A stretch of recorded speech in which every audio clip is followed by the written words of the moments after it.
The dog hit the double doors at full speed and didn't slow down. 115 pounds of Belgian Malinois, all muscle, all teeth, all rage, exploded into the lobby of Harlow Peak Veterinary Medical Center and sent a metal cart spinning into the wall. Staff screamed. A technician dove behind the reception desk. 2 orderlies sprinted for the back corridor. The animal's handler, a decorated military captain, was shouting commands the dog wasn't listening to anymore. Everyone in that building was running or frozen. Everyone except one person. A quiet, unremarkable veterinary nurse named Lena Marsh stepped out from behind the triage counter, hands open at her sides, and said 2 words. "Hey, boy." The dog stopped, like someone had cut a wire. Nobody in that room understood what they were watching, least of all the captain, who had spent 4 years with that animal and couldn't do what this unknown woman just did in 4 seconds. He assumed she was just the help. He was wrong about almost everything. If this story pulls you in from the first second, follow the channel, hit like, and drop your city in the comments. I want to see how far this story travels. The morning started the way most mornings at Harlow Peak Veterinary Medical Center started. Understaffed, overcrowded, and running 40 minutes behind before 9 a.m. even arrived. The facility sat on the edge of Dunmore, a mid-sized city in eastern Montana that most people drove through without stopping. It wasn't a bad hospital. It wasn't a great one either. It occupied that middle space where the equipment worked most of the time, and the staff argued over parking spots, and nobody had gotten a raise in 3 years. The building itself was newer than it looked. Beige exterior panels that had started yellowing at the corners, a lobby with 2 dead plants nobody watered, and a check-in counter perpetually manned by a rotating cast of front desk staff who answered the phone with declining enthusiasm as the day wore on. Lena Marsh had worked there for 2 years and 3 months. She was 34, medium height, with dark circles under her eyes that she'd stopped trying to conceal, and hands that moved with a practiced economy that made other nurses nervous when they first watched her work. Like she was doing too much too fast without any visible effort. She was white, quiet in the specific way that gets mistaken for shyness, and she had a habit of going still when things got loud around her. Not frozen. Still. There was a difference she'd never bothered explaining to anyone because no one had ever thought to ask. She had been passed over for a promotion in January. The supervisor who made the decision had described her in writing as technically adequate but lacking natural leadership presence. The person promoted instead was 8 months out of school and had once, in Lena's direct presence, confused a femoral artery with a femoral nerve. Lena had corrected him quietly. He had thanked her and not remembered it happened by the following week. This was the environment she moved through every day. She had stopped being surprised by it approximately 18 months ago. It was 9:47 on a Thursday when the black SUV pulled hard into the loading zone in front of the building, tires cutting against the curb, and a man got out before the engine finished stopping. He was tall, broad-shouldered, wearing civilian clothes that still managed to look like a uniform somehow. Cargo pants, a dark pullover, posture so rigid it seemed structural. He had a leash in one hand, the other end of which was attached to a Belgian Malinois already pulling like the leash was personal. The dog's body language was wrong from 30 feet away. Not aggressive wrong. Something else. Distress wound tight enough to snap. Captain Darian Holt had been driving for 6 hours. He hadn't slept the night before that. He'd gotten a call at 2 in the morning that his former military working dog, officially retired and transferred to his custody 8 months earlier, had collapsed getting up from his bed. The animal had tried to stand, gone sideways, tried again, and the sound he'd made had woken Holt's neighbor through the wall of his apartment. He'd loaded the dog into the back seat and driven. He hadn't called ahead because he'd been afraid of what someone might tell him over the phone. The dog's name was Wick. He was 6 years old, tricolored, with a chest scar from an incident in his 3rd deployment year that nobody had ever fully documented in the transfer paperwork. He had served as a patrol and detection dog for 4 years with the 3rd Military Police Battalion, and had been formally retired following what his exit evaluation described as minor joint degradation consistent with service-related wear, prognosis excellent, cleared for civilian placement. That evaluation had been filed by a contracted veterinary assessor named in 3 subsequent complaints that the military had not pursued. Holt didn't know that yet. What he knew was that his dog was in pain, had been in pain for months in ways that didn't look right, and that every vet he'd taken Wick to in the past 6 months had told him the same thing: mild arthritis, Here's a prescription. Come back in 90 days. The prescriptions hadn't helped. The return visits hadn't produced anything new. Last week, a clinic in Billings had told him Wick's gait issues were behavioral and recommended an animal behaviorist. That was when Holt had started driving toward Dunmore. A colleague in his old unit had mentioned Harlow Peak as a place that occasionally handled complex military animal cases. That was the entirety of the referral. One sentence from someone he hadn't spoken to in a year. The dog made it through the loading zone, and then something shifted. Later, nobody on staff could agree on exactly what triggered it. Maybe the antiseptic smell hit Wick's nose wrong. Maybe the fluorescent lighting.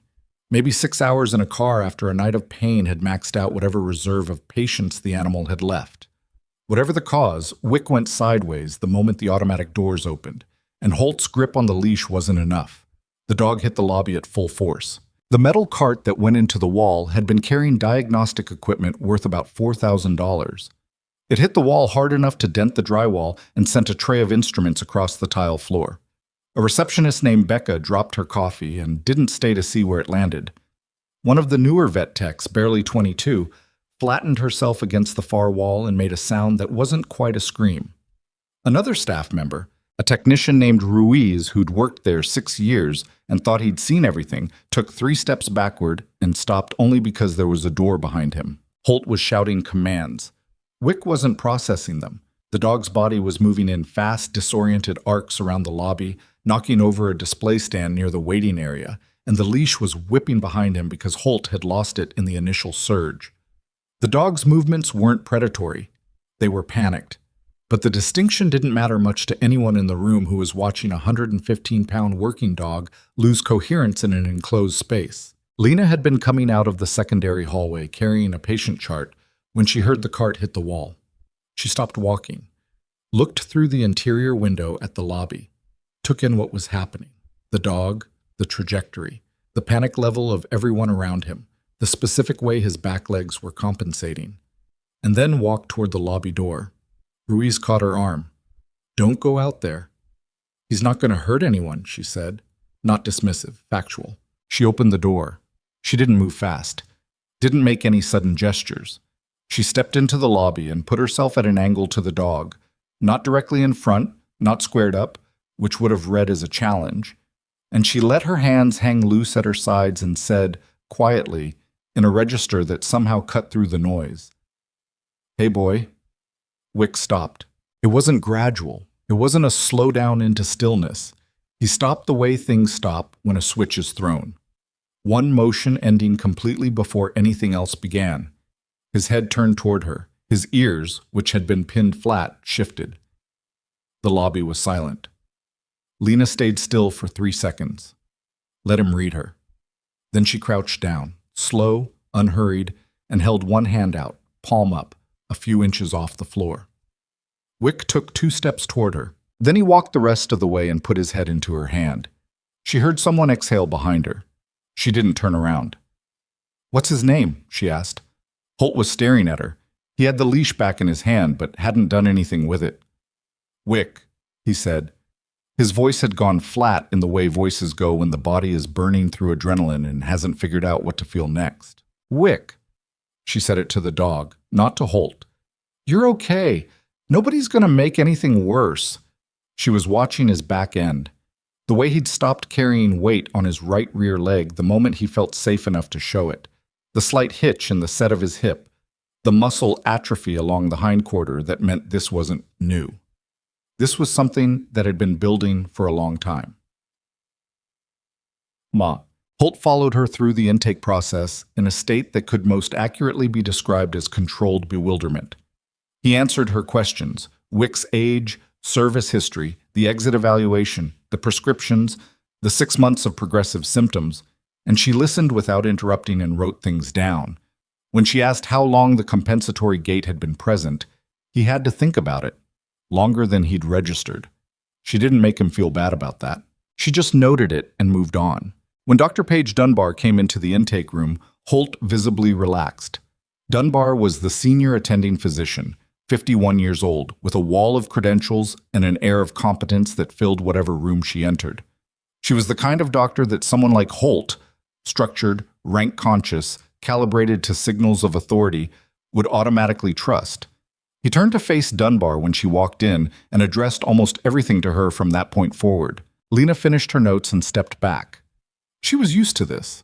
Dunbar reviewed the intake form, asked 2 follow-up questions, ordered x-rays, and told Holt they'd have a clear picture in about 40 minutes.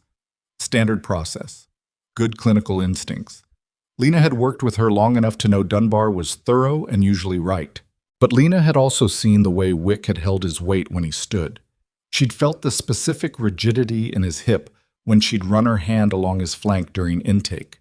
And there was something in his behavior, the way he startled at being touched near his right side, just for a half second before he controlled it, that wasn't quite matching the picture of minor joint degradation with good prognosis. She flagged it. "I think we should include oblique views on the hip series," she said. "The standard projections might miss a fracture in a specific orientation if there's—" "I appreciate the input," Dunbar said. She wasn't unkind, just final. "Standard protocol first. We'll expand if we need to." Holt glanced at Lena the way people glance at someone who's just been politely corrected. A brief, confirming look that placed her back where he'd already mentally filed her. Support staff. Well-meaning, not the person in charge. She didn't argue. She picked up the patient folder and went to prep the imaging suite. Count. The x-rays came back 43 minutes later. Standard protocol showed the same thing every other clinic had found. Some joint changes, mild, well within what the exit evaluation had characterized. Dunbar was reviewing the images on the screen when Lena walked in holding a different film. "I ran the obliques while we had him positioned," Lena said. Dunbar turned. There was a pause. "I didn't authorize." He held still, and it added 90 seconds. She put the film on the secondary display. "Look at the posterior acetabulum." Dunbar looked. The silence that followed had a different quality than the one before it. What the oblique view showed, the view that the standard projection had not captured because of the angle of the fracture line, was a partial hip fracture.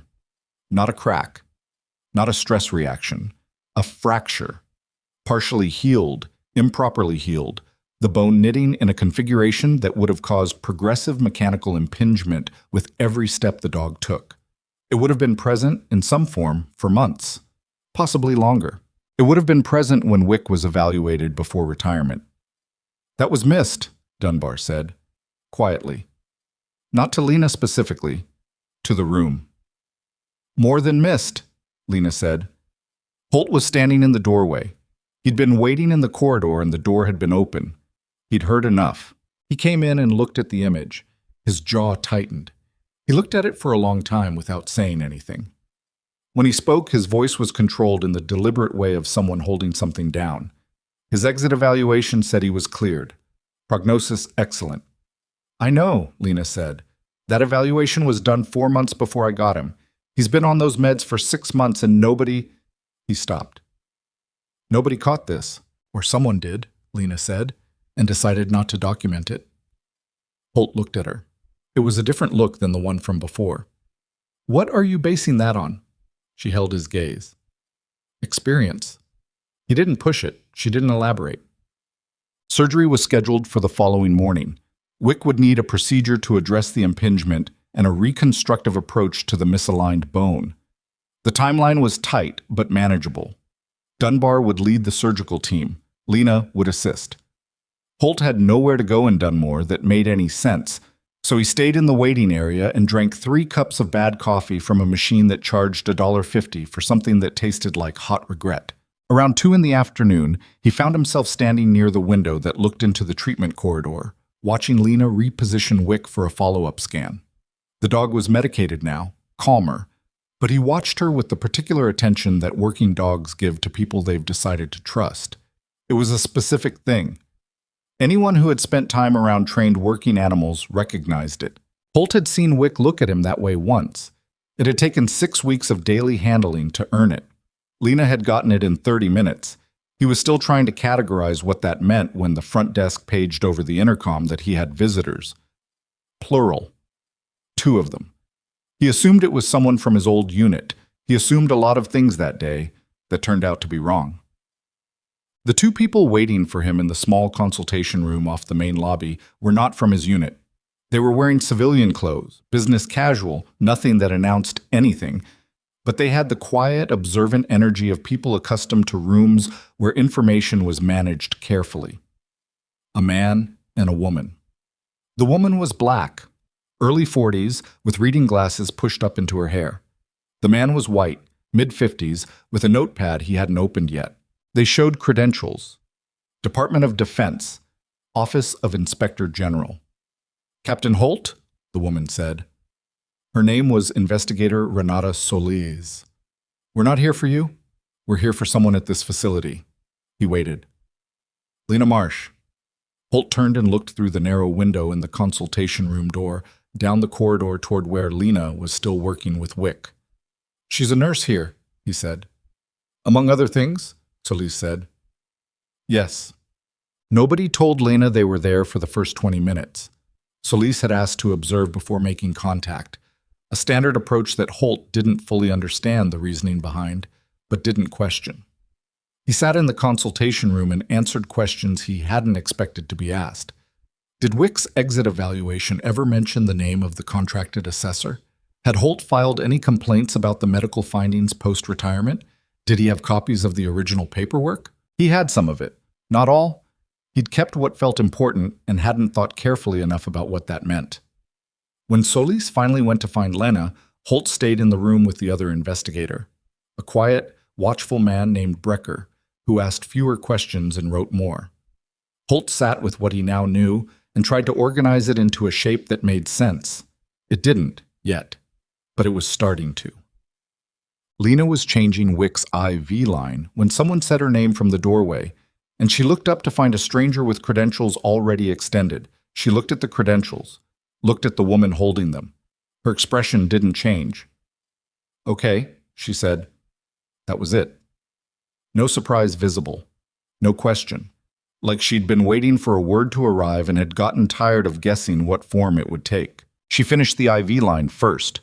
Smooth handoff to the tech who came in to take over monitoring. Then she walked to the door, pulled off her gloves, and said, Where do you want to talk? Solis had been doing this job for 11 years.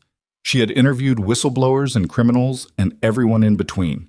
She had a category for how people responded when investigators appeared unexpectedly, and Lena Marsh did not fit any of them. You're not surprised, Solis observed. I'm a lot of things, Lena said.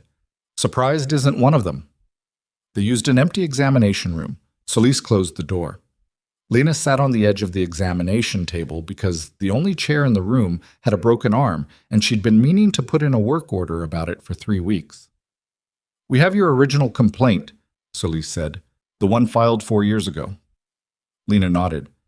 At the time it was reviewed, closed, and flagged as unsubstantiated. You were aware of that outcome. I was present for it, Lena said. Yes. We're reopening it. Solis set a folder on the counter. The dog that came in this morning, Wick, Captain Holt's animal. His imaging findings match a pattern in 7 other cases we've been tracking across 3 separate military installations. All retirement evaluations, all cleared, all subsequently found to have significant injuries that the exit assessments didn't document. Lena was quiet for a moment. 7. That we've confirmed. We believe the number is higher. Something moved across Lena's face. Not quite grief and not quite anger. Something older than both. I told them 6 years ago that the retirement pipeline was compromised. I had case documentation. I had the name of the contractor running the evaluations. I had payment records that didn't match the reported billing. She paused. They closed the complaint in 11 days. I've never seen a complaint close that fast. What happened to you after the complaint? Lena looked at the floor. Transfer request denied. Then a performance review that didn't match anything in my file. Then a second performance review. Then I was told my position was being consolidated and I was offered a severance package or a reassignment to a clinic in western Wyoming that handled livestock. You took neither. I requested voluntary separation from the military contract and moved into civilian practice. She looked up. I kept everything I had documented, every file, every record, copies in 3 places. Solis looked at her steadily. You kept evidence for 4 years.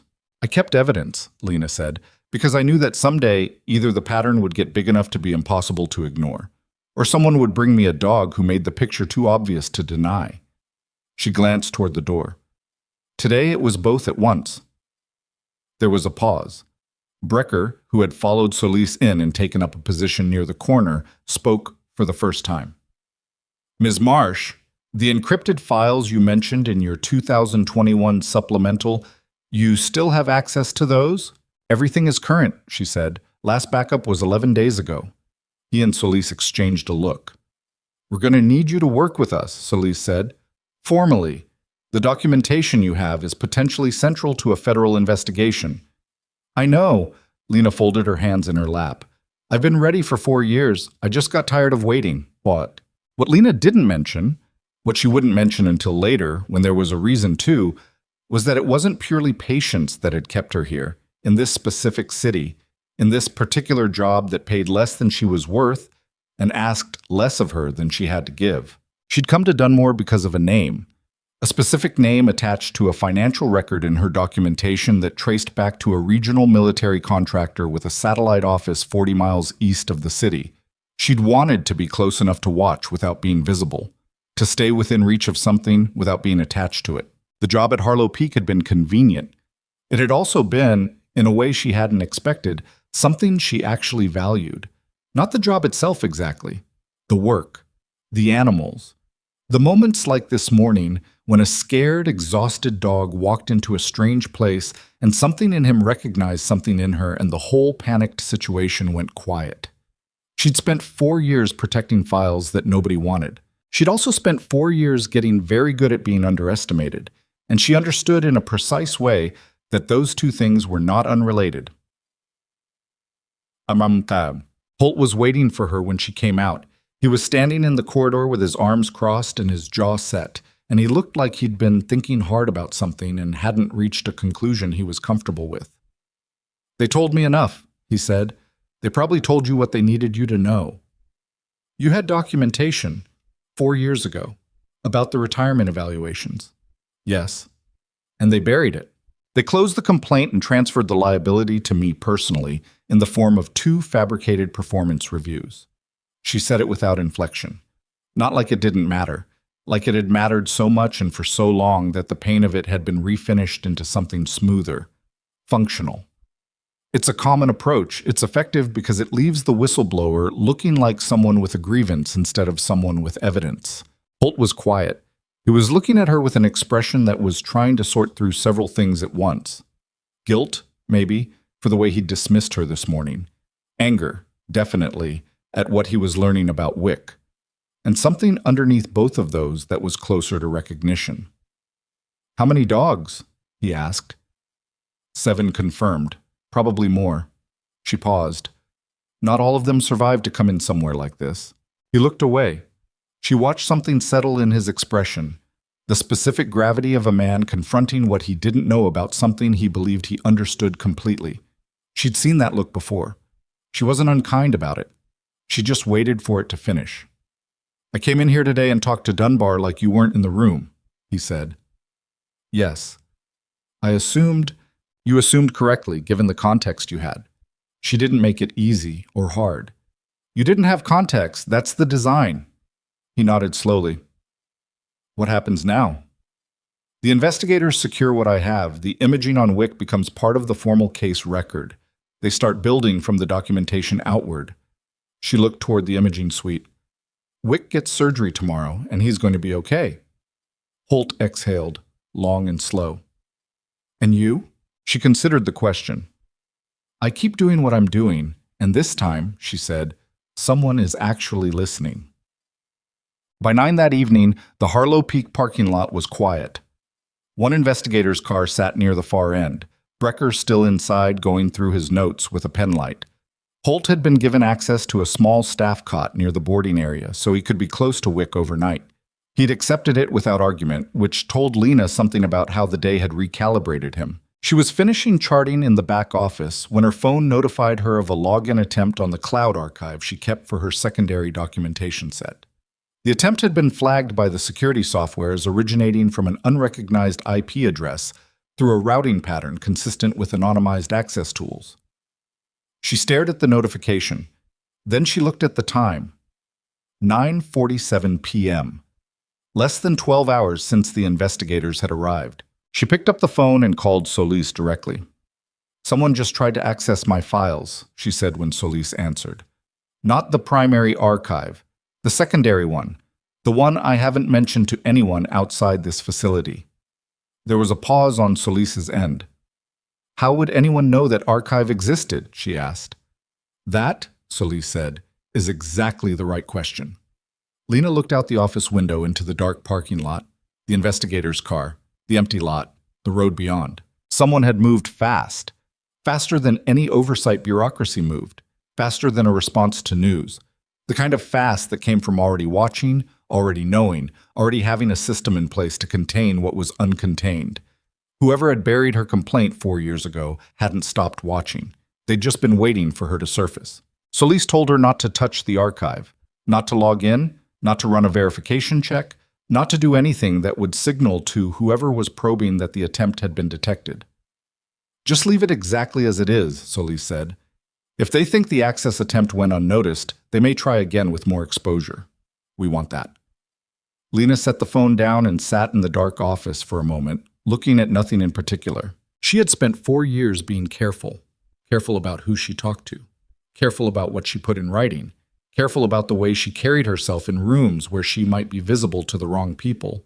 That kind of sustained caution left marks, not dramatic ones, not the kind that showed on the surface, but the kind that accumulated in the way a person moved through the world, slightly sideways, always with one part of her attention elsewhere. She turned off the office light and walked back to check on Wick before she left for the night.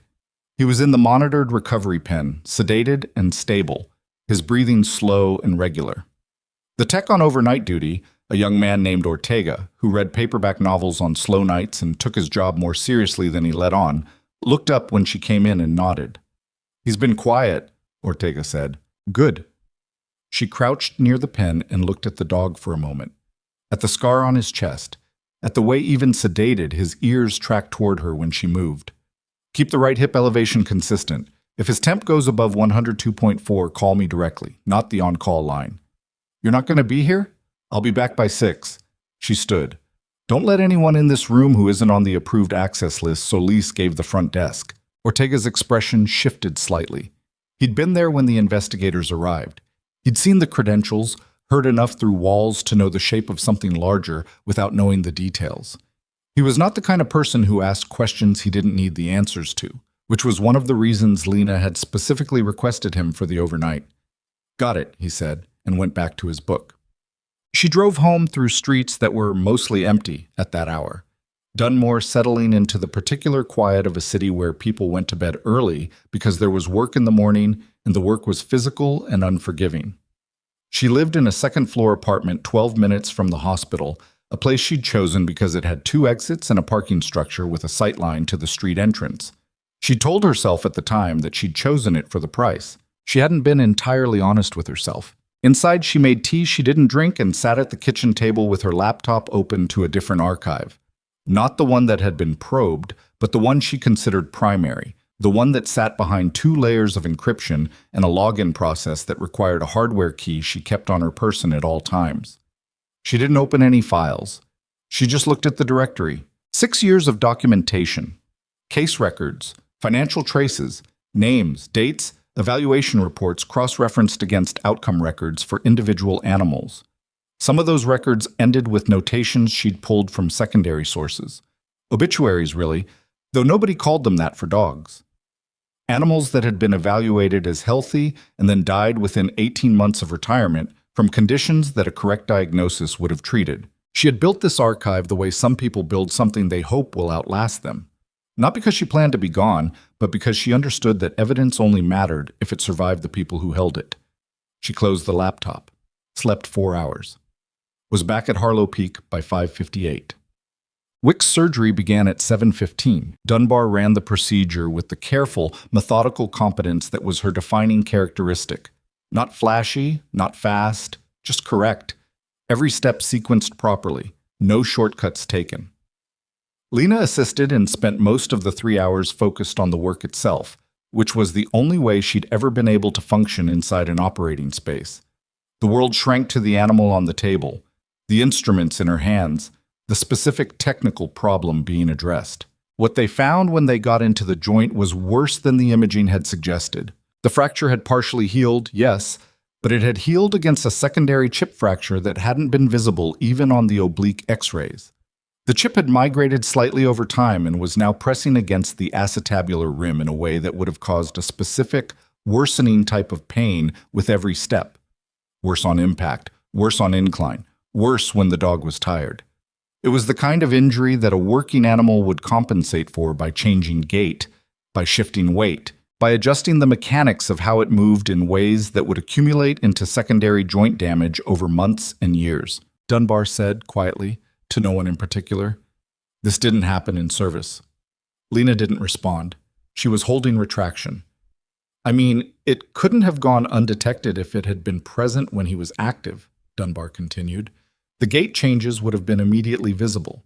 This had to have been present at or near retirement. It was present at the exit evaluation, Lena said. Dunbar looked at her over her surgical mask. You're certain? The calcification pattern on the chip fragment puts it at minimum 14 months old. His exit evaluation was 11 months ago. Silence in the room, except for the equipment. Someone cleared him anyway, Dunbar said. Yes. They finished the surgery without speaking about it again. There wasn't anything else to say that the evidence hadn't already said more clearly than either of them could. Imam. Holt was in the waiting area when Dunbar came out. He stood up before she finished opening the door. He's out of surgery, she said. It went well. There were additional findings intraoperatively that we'll want to discuss, but the procedure is complete and his recovery outlook is significantly better than it would have been without surgical intervention. Holt exhaled. His shoulders dropped about half an inch. And the additional findings? The injury predates his retirement by at least 3 months, possibly more. She paused. The exit evaluation that cleared him would have needed to miss this, or... She stopped. Or not miss it, he said. I'm not in a position to make that determination. That's for investigators to do.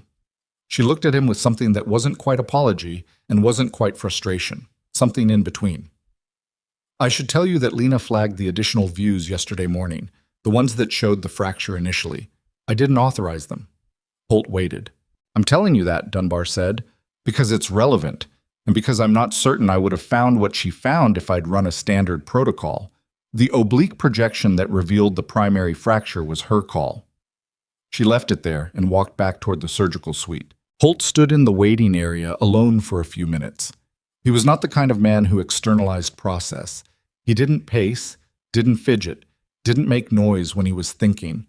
He stood still and worked through it, and when he was done, he looked like a man who had rearranged something in his internal architecture and wasn't sure yet what the new structure felt like.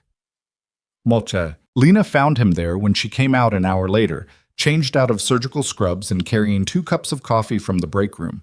The real coffee maker, not the machine, because she'd made a pot herself and the machine cost $1.50 for something that tasted like hot regret. She handed him one without asking if he wanted it. He took it. How long do you think he knew something was wrong? Holt asked. Wick? She considered it. Probably from the beginning. Working dogs are very good at adapting to pain when they're in an environment that requires it. He would have kept functioning as long as the environment asked him to. And when the environment stopped asking. When the environment stopped asking, there was nothing to compensate for anymore. The adaptations become visible. She held the cup with both hands. He wasn't falling apart. He was finally being allowed to. Holt drank his coffee. It was quiet between them for a moment. Not uncomfortable, just 2 people occupying the same space after something hard. Solis briefed me this morning, he said, about the scope of the investigation, the other dogs. How much did she tell you? Enough. He looked at the middle distance. She said there may be a financial component, that the exit evaluations were potentially linked to an upstream arrangement. They were, Lena said. I have documentation going back 6 years. The contractor running the evaluations was billing the military for assessments that were completed correctly. What the billing didn't show was a secondary arrangement with a third-party broker. She paused. I have the payment records. He turned to look at her. How? Carefully, she said, and over a long period of time. It wasn't an evasion. It was just the honest answer. She'd built the picture piece by piece, through document requests and FOIA submissions, and the specific kind of patients that came from not having any other option. When the complaint had been closed 4 years ago, she'd understood that the official channel was finished, so she'd worked outside it, in the only way available to someone without institutional standing. Slowly, methodically, without anyone watching. "There's something else," she said. "The access attempt on my secondary archive last night." Solis mentioned that. "The routing pattern on the attempt came through a server cluster that I've seen before. Not the address. The fingerprint. The specific way the traffic is anonymized. I've been monitoring my archives for 3 years and I've seen that fingerprint twice before." She looked at him. "Both times were in the months after someone in my documentation trail had their name appear in a federal procurement record." Holt was quiet. "Someone watches those records," she said. "Not in an automated way. A person. Someone who knows what to look for and knows how to move when they see it." She paused. "The investigator showing up yesterday wasn't quiet, and whoever is on the other end of this isn't slow. You're saying they know the investigation is open. I'm saying they knew within hours." She finished her coffee. "Which means they have a source, either inside the OIG process or close enough to it to get real-time information." Holt set his cup down. "Have you told Solis?" "This morning, before the surgery."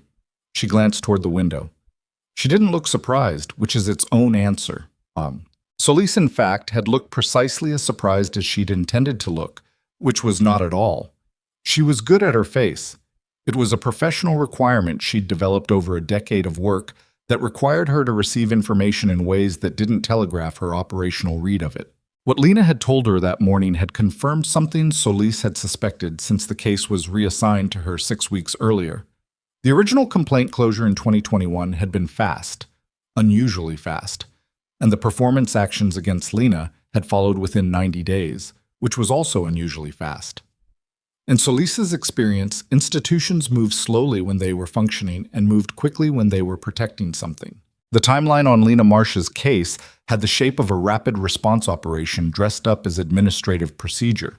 Brecker had been running traces on the contractor big Vanek Veterinary Assessment Group, LLC, incorporated in Delaware, operational addresses in 2 states, since the previous evening. What he'd found in the first 12 hours was enough to justify the investigation continuing. What he was finding as the second day progressed was suggesting the case was considerably larger than the 7 documented animals that had opened it. The financial trail didn't end with the contractor. It went through the contractor, through a layer of shell billing entities, and into a regional military logistics company that handled, among other things, the transport and placement of retired working animals, which meant the corruption wasn't limited to falsifying evaluations. It included what happened to the animals after the evaluations. Some of them had been cleared and placed with legitimate adopters. Some had not. Brecker laid this out for Solis in the break room of the Harlow Peak Administrative Wing, where they had established a temporary working space because the alternative was operating out of their vehicle in the parking lot. "The placement records are inconsistent with the adoption database," Brecker said. He had a specific way of delivering bad news that was tonally identical to how he delivered good news, which made him either very professional or slightly unnerving, depending on how well you knew him. 23 animals processed through Vanek over a 4-year period. 12 have verifiable placement records. 11 don't. Solis looked at the number. 11. 11 animals with no traceable post-retirement placement documentation. Some of them have death records that don't match the timeline. Some of them have nothing. She looked out the break room window into the corridor, where she could see through a series of interior windows the recovery wing where Wick was coming out of anesthesia. "Where did they go?"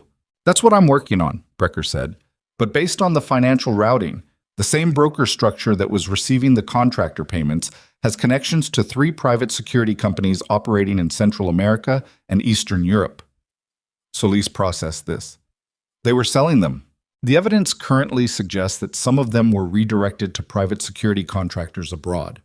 Retired U.S. military working dogs, fully trained, proven, with operational records, sold at a significant markup through a broker that doesn't appear in any official documentation." He paused. "It's a small operation in the global sense, but it's clean and it's been running for a while." "How long?"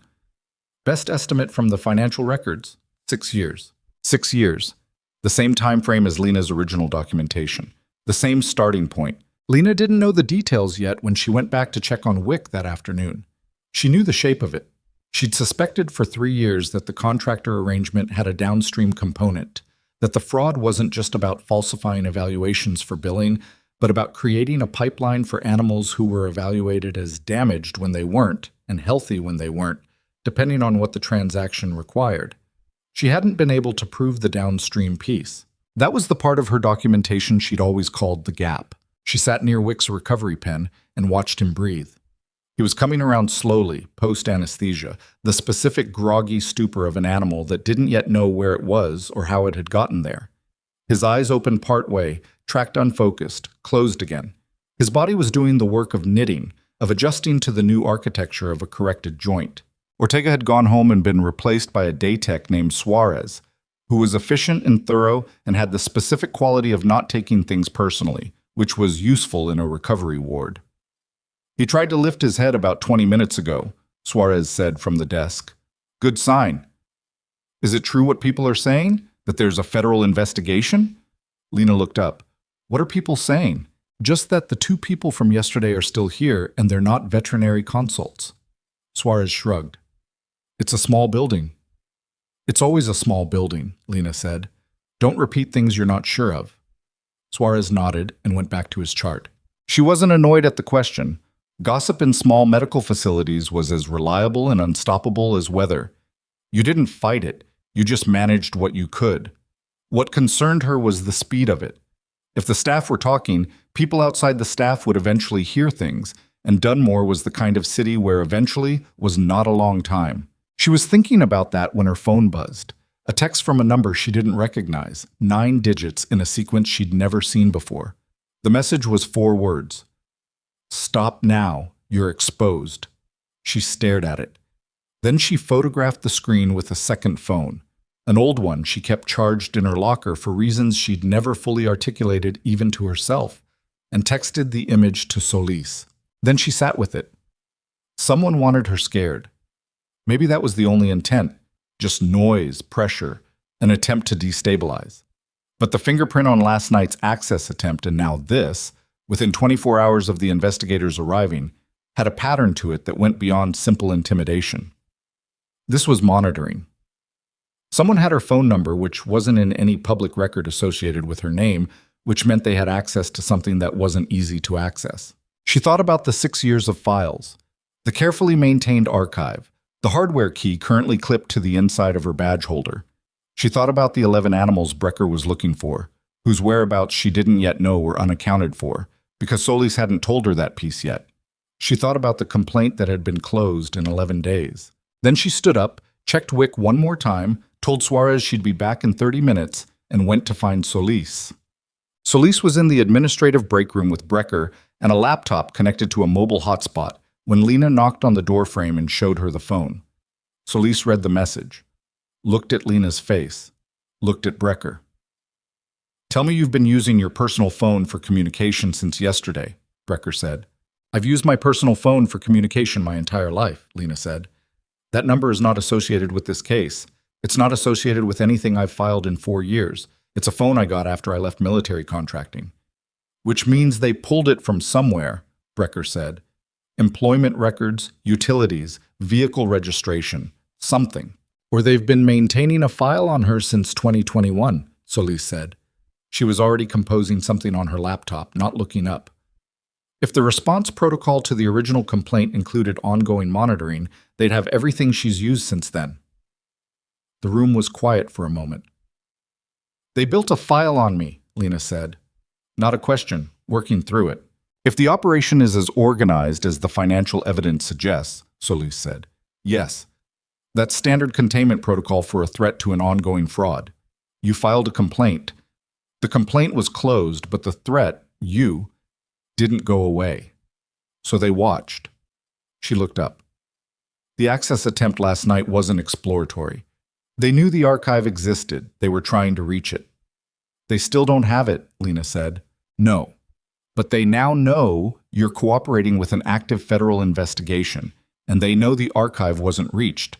So their next move either escalates toward the files or it escalates toward you. She said it plainly, not trying to frighten and not trying to soften it. Lena nodded.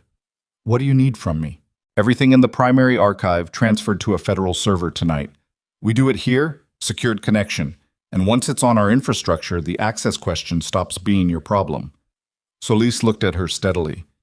And I need you to understand that from this point forward, this investigation has a profile. It's not quiet anymore. It stopped being quiet last night. Yes. Solis closed the laptop. It did. Holt had been largely peripheral to the investigative work through the afternoon. He wasn't a witness in a formal sense yet, his role being more that of the person who had walked unwittingly through a door and was now standing on the other side trying to understand the room. He'd spent part of the afternoon on the phone with his former unit's JAG office, not because anyone had told him to, but because it was what he did when he needed to understand his position in a situation he hadn't created. The JAG had been careful, measured, told him to cooperate fully with the OIG investigators, document everything, and not speak to anyone in his chain of command about the specifics until advised. He'd asked how serious this was. There had been a pause. Cooperate fully, the JAG had said, and document everything. He found Lena coming out of the administrative wing around 4 in the afternoon, carrying the hardware key from her badge holder and looking like someone who had just agreed to something large and was running the structural math of it. What's happening? He said. I'm moving the documentation to federal servers tonight. She kept walking. He fell into step beside her. After that, it's their case to run, and my files are out of reach. That's good. Mostly. She glanced at him sideways. It also means that whatever comes next, I'm formally on the record. There's no version of this where I step back and it goes quiet again. Did you want a version of that? She was quiet for a moment. It was the kind of pause that meant she'd asked herself the question recently and already had an answer but was deciding whether to say it. No, she said. Not anymore. They were passing the recovery wing. She stopped at the interior window and looked through at Wick, who was awake now. Not moving much, but awake, his eyes open and tracking the room with the deliberate attention of an animal that was doing its own quiet inventory of where it was and whether it was safe. He's going to want to stand, she said. Probably this evening. Don't let him if he tries. The joint needs time. I know how to manage him. I know you do, I'm just... She stopped. Something shifted in her face, brief and quickly controlled. I want him to be okay. Holt looked at the dog, at the scar on his chest, at the leg resting in the supported position Lena had configured during post-operative setup. Yeah, he said. Me too. It was the most honest thing they'd said to each other, maybe because it had nothing strategic in it. Just two people looking at an animal that had been quietly suffering through something too large for it to name, waiting for someone to see it clearly enough to help. Well, the transfer of the primary archive began at 9:30 that evening. Brecker ran the operation from the break room, connected through a federal VPN to a secured server cluster that Solis described, without elaboration, as being managed by people who were very good at their jobs. Lena sat at the table with the hardware key inserted and walked through each directory sequentially, confirming file integrity before transmission. It took just over 2 hours. At 11:47, Brecker looked at the completion confirmation and said, "That's all of it." Lena removed the hardware key, looked at it for a second. 6 years in a small piece of hardware smaller than her thumb. All those nights in apartments in cities she hadn't loved, maintaining files on animals she'd never met, building a case that nobody had asked for. The key had lived in a specific pocket of her bag for so long she'd stopped registering its weight. She set it on the table. "You should hold on to that," Solis said, "in case there are questions about specific files during the investigation." Lena put it back in her badge holder. "What happens to the people running this?" she asked. "That depends on what we can build from the documentation." Solis folded her hands. "The financial records give us the contractor and the broker. The billing discrepancies give us the false evaluation chain. Your witness testimony from the original complaint, combined with what Holt can confirm about Wick's documentation, gives us the systematic nature of it." She paused. "The senior officer who closed your complaint in 2021 is going to have some questions to answer." "He reviewed the complaint personally," Lena said. "I have the transmittal record." "I know, it's in the files." "His name is in the financial records too, not directly. but connected through a third entity that received payments from the broker. Solis was quiet for a beat. "We found that this afternoon." "Who is he?" Holt asked from the doorway. He'd come back sometime in the last hour, and Lana hadn't registered exactly when. "The officer who closed it." Solis looked at him, then at Lana, then back at him. She was deciding something. How much operational transparency was appropriate, how much the information served the investigation versus complicated it. "His name is Colonel Harlan Voss," Solis said. "He's currently attached to the Regional Logistics Command at Fort Caldwell." Holt went still. It was a different kind of still than before. Not the controlled stillness of a man processing information, but the specific immobility of someone who has just heard a name that rearranges the picture entirely. "You know him," Lena said. It wasn't a question. Holt looked at her. His face had gone to something flat and careful, the expression of a man who'd suddenly understood that the room he thought he knew had a door he'd never seen before. "He was the presiding officer," Holt said slowly, "at my unit's last deployment review, 14 months ago." He paused. "He's the one who signed off on Wick's transfer to my custody." The break room was very quiet. "He signed the transfer," Lena said, almost to herself. "Which means he knew about the evaluation," Brecker said. "He knew about the evaluation," Solis confirmed. "And he knew about the fracture. And he signed the transfer anyway, which means either he didn't know what was in the full file, or he knew exactly what was in it," Lena said. "And he needed the dog in private custody and off the official record before anyone looked too closely." Holt put his hand flat on the doorframe. Not aggressively, just needing something solid under his palm. "He knew Wick was injured," he said, "and he sent him to me. We don't have confirmation of intent yet," Solis said carefully. "But the timing," Holt said. "The transfer came through faster than normal. I noticed at the time. It usually takes 3 to 4 months. This one cleared in 6 weeks. Solis and Brecker exchanged a look. "Why would he want the dog in private custody quickly?" Lena asked. Nobody answered immediately. The question sat in the room and turned slowly while everyone in it worked through the implication from different angles. Holt got there first. "Because a dog in private custody can disappear," he said. "If I'd taken him somewhere that didn't catch this, if he'd declined further, if I'd eventually had to make a decision about his quality of life." He stopped. His jaw was tight. "There'd be no record, no investigation, just a retired military dog that didn't make it." Lena looked at the hardware key on her badge holder. "He wasn't trying to hide the injury," she said. "He was trying to make it fatal on a delay long enough to create distance." The fluorescent light in the break room buzzed once, faintly, and then went back to its normal hum. Outside, past the darkened corridor and the recovery wing where Wick was sleeping, past the parking lot and the road, and the flat, dark expanse of eastern Montana, somewhere in a regional command office at Fort Caldwell, a man who had reviewed Lena Marsh's complaint in 2021 and closed it in 11 days and signed a transfer order 6 weeks ahead of standard timeline had just received an alert. And whatever he did next, he was not going to do it slowly. Solis moved first. She was already on her phone before anyone in the break room had finished processing what Holt had said, stepping into the corridor with the particular urgency of someone who has just watched a timeline compress by about 72 hours. Brecker closed the laptop and started packing the mobile hotspot with the efficiency of someone who had done rapid relocation before and didn't need to think about what to take. Lena stayed at the table and watched them move and felt the specific sensation of a situation accelerating past the speed at which she'd been managing it. She had been managing it carefully for 4 years. Carefully meant slowly. Slowly meant she had control of the pacing. That was over now. "We need to talk about your physical security tonight," Brecker said to her, not stopping his packing. "I'm fine." "That's not what I asked." He looked at her. "Where are you sleeping?" "My apartment." "Is there someone who knows your address that you haven't told us about?" She thought about the text message, the fingerprint on the archive access, the speed of it all. "If they've been maintaining a file on me since 2021, they have my address." "Then you're not going back there tonight." She wanted to argue and recognized before she started that it would be an argument made from pride rather than logic.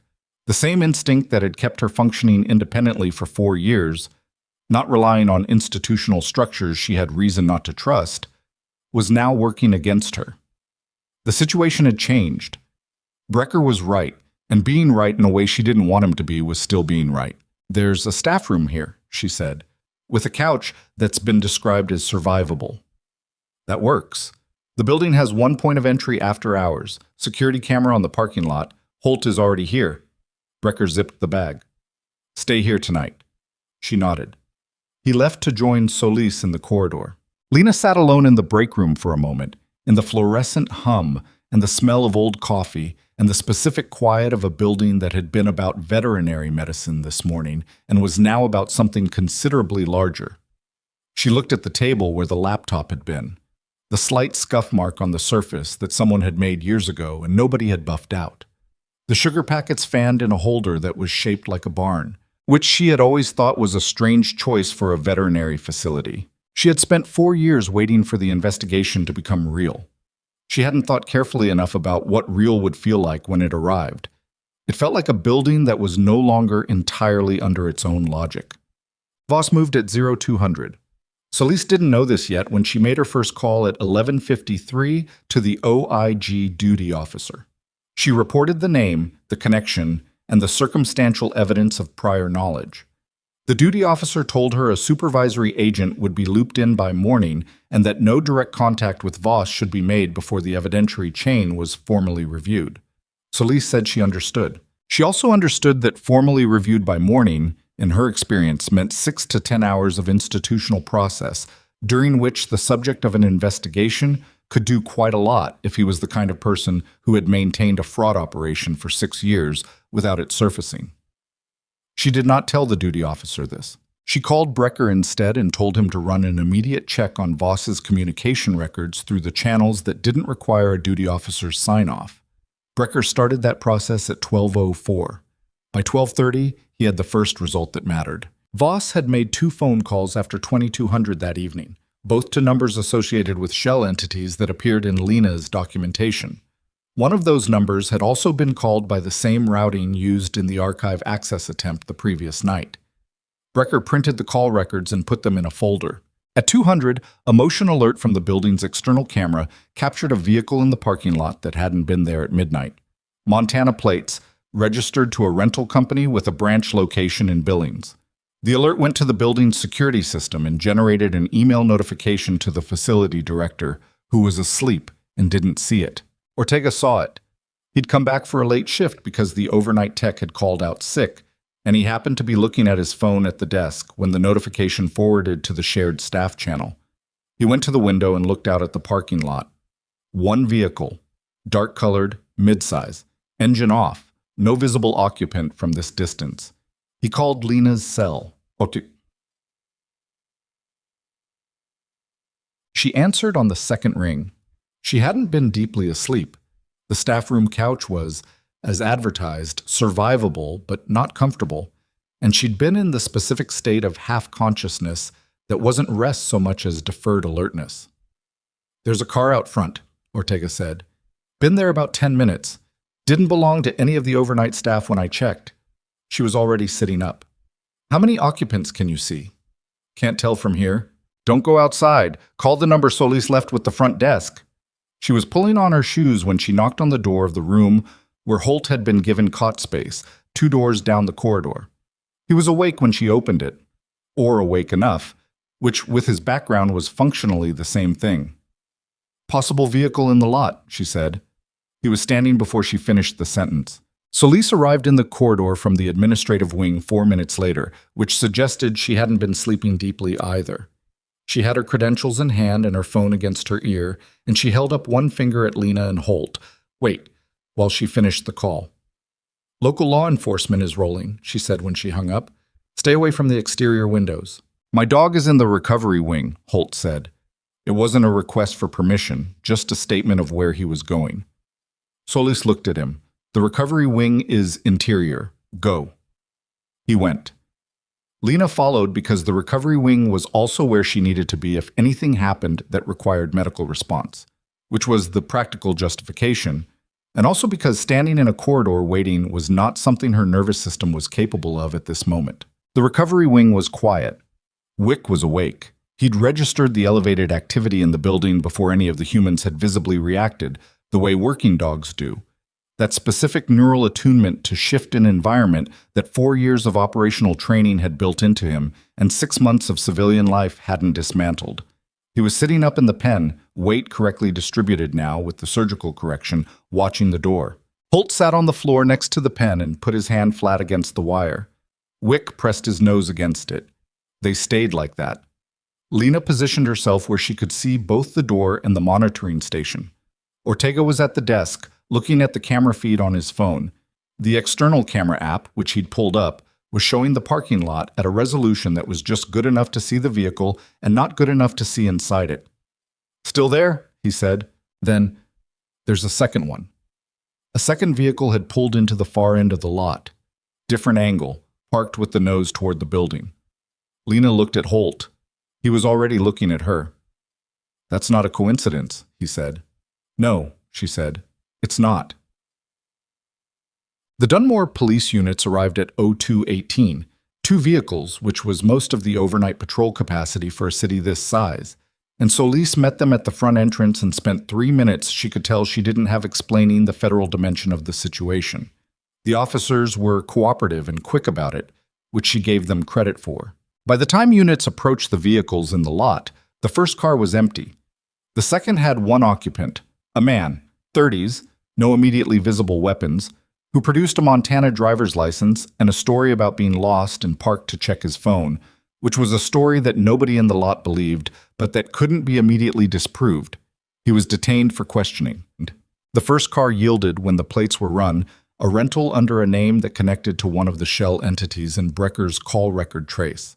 That was enough for Solis to have a conversation with the lead patrol officer that resulted in the detained man being held pending a more formal process. Brecker, who had been running continuous traces through the night, found something at 0300 that he took to Solis immediately. Not because he was alarmed by it, his expression didn't do alarmed, but because it required an immediate decision. Voss had submitted a leave request at 22:30 the previous evening. Personal emergency. His post-confirmation from Fort Caldwell showed him physically present until 2100, then absent. His personal vehicle had exited the base motor pool at 21:15. He was moving. "How far is Fort Caldwell?" Solis asked. 4.5 hours by road, Brecker said. "Under 6 if he's pushing." She looked at her watch. 03:04. "He's either already en route or he's already here," she said. "There's no reason for him to come here personally," Brecker said carefully. "He has no official business in Dunmore. Any appearance he makes is exposure." "People do stupid things when their operation starts unraveling," Solis said, "especially people who've spent 6 years believing they're smarter than everyone looking at them." She was already calling the duty officer back. "Or he's not coming here. He's going somewhere else." "The broker," Brecker said. "The broker," she confirmed. "Oh." Lena learned about Voss's movement status at 0320 when Solis came to the recovery wing and told her in the flat, factual way that Solis delivered almost all information that the situation had escalated overnight and that she needed to be prepared for the investigation to move faster than anticipated. "How fast?" Lena asked. "We're seeking a warrant for Voss's communications and financial records by morning. If the duty officer's supervisor moves it through quickly, we can have it by 10. If we get what I expect to find in those records," she paused, "we may be executing warrants at Fort Caldwell before end of day." Lena absorbed this. "What about the broker?" "That's a parallel track. Brecker is working that tonight." "The animals," Lena said. "The 11 that are unaccounted for." Solis looked at her. "We're working on it." "That's not an answer." "No," Solis said, without defensiveness. "It's not. It's what I have right now." Lena looked at Wick. He had settled back down while they talked, not sleeping but resting, his chin on his front paws, his eyes still open and tracking. "If they move dogs internationally," Lena said, "through private security contractors, how do you recover them?" "It's a harder problem," Solis said. "Jurisdiction alone makes it complicated, but identifying them is the first step." She looked at Lena with something that was recognition more than reassurance. "Your documentation, the case numbers, the chip registration records you cross-referenced, that's what gives us the identification chain. Without that, we can't even begin to prove which dogs went where. With it," she paused, "with it, It becomes a different kind of case. Lena nodded. She hadn't known, when she'd built that part of the archive, whether it would ever matter. Cross-referencing chip registration numbers against military deployment records against financial processing dates was not the kind of work that felt meaningful while you were doing it. It felt like the kind of thing someone with too much time and insufficient certainty that any of it would come to anything useful. She was very glad she'd done it. The warrants came through at 0947. Solis was on the phone with Fort Caldwell's JAG officer by 0953. The conversation was brief and professionally uncomfortable in the specific way that conversations between investigative agencies and the institutions they're investigating are always uncomfortable. The institution wanting process and deference, the investigators wanting access and speed, both sides technically on the same side of the law and practically operating from different premises. The JAG told her that Colonel Voss had not returned to base overnight and that his whereabouts were currently unknown. Solis told the JAG that she was aware. She did not tell him what Brecker had found at 800 that morning, when the toll records from Voss's vehicle transponder had been pulled, which required a different warrant and a different phone call, and had placed his vehicle on Interstate 90 headed northwest at 1:30. Northwest from Fort Caldwell, at that hour, put him on a route that could reach Dunmore by 0600, or could bypass it and continue toward the broker's registered operational address in a small city called Garin, 2 hours beyond. The toll records ended at a junction point where a driver could go either direction. After that, nothing. Either Voss had gone off the tracked road, or he'd disabled the transponder, or both. Brecker had a call into the state patrol. Lena was in examination room 3, helping Suarez with a dog that had come in for a routine procedure and was having a non-routine anesthesia response, when the call came in that changed the shape of the day again. The dog, an elderly lab named something she didn't catch because the owner had said it through tears, was throwing a blood pressure dip that required manual intervention and wasn't resolving the way it should. She had been doing this for 22 minutes. Her world contracted to the animal on the table and the monitoring equipment and Suarez's voice reading vitals at 2-minute intervals, when Dunbar knocked and opened the door. "Solis needs you," Dunbar said. "I'm in the middle of something." "I'll take over." Dunbar was already moving to her position. "Go." Lena handed off without ceremony and went. Solis was in the corridor outside the administrative wing. She was holding her phone and looking at something on it that she turned so Lena could see. It was a photograph, time-stamped 40 minutes earlier. It had been sent to Brecker's trace email from a source he was still identifying, probably a tip line, probably anonymous. The photograph showed a document, military letterhead, dated 2 days ago. It was a personnel action filed against Lena Marsh, posthumously, almost, or functionally posthumously.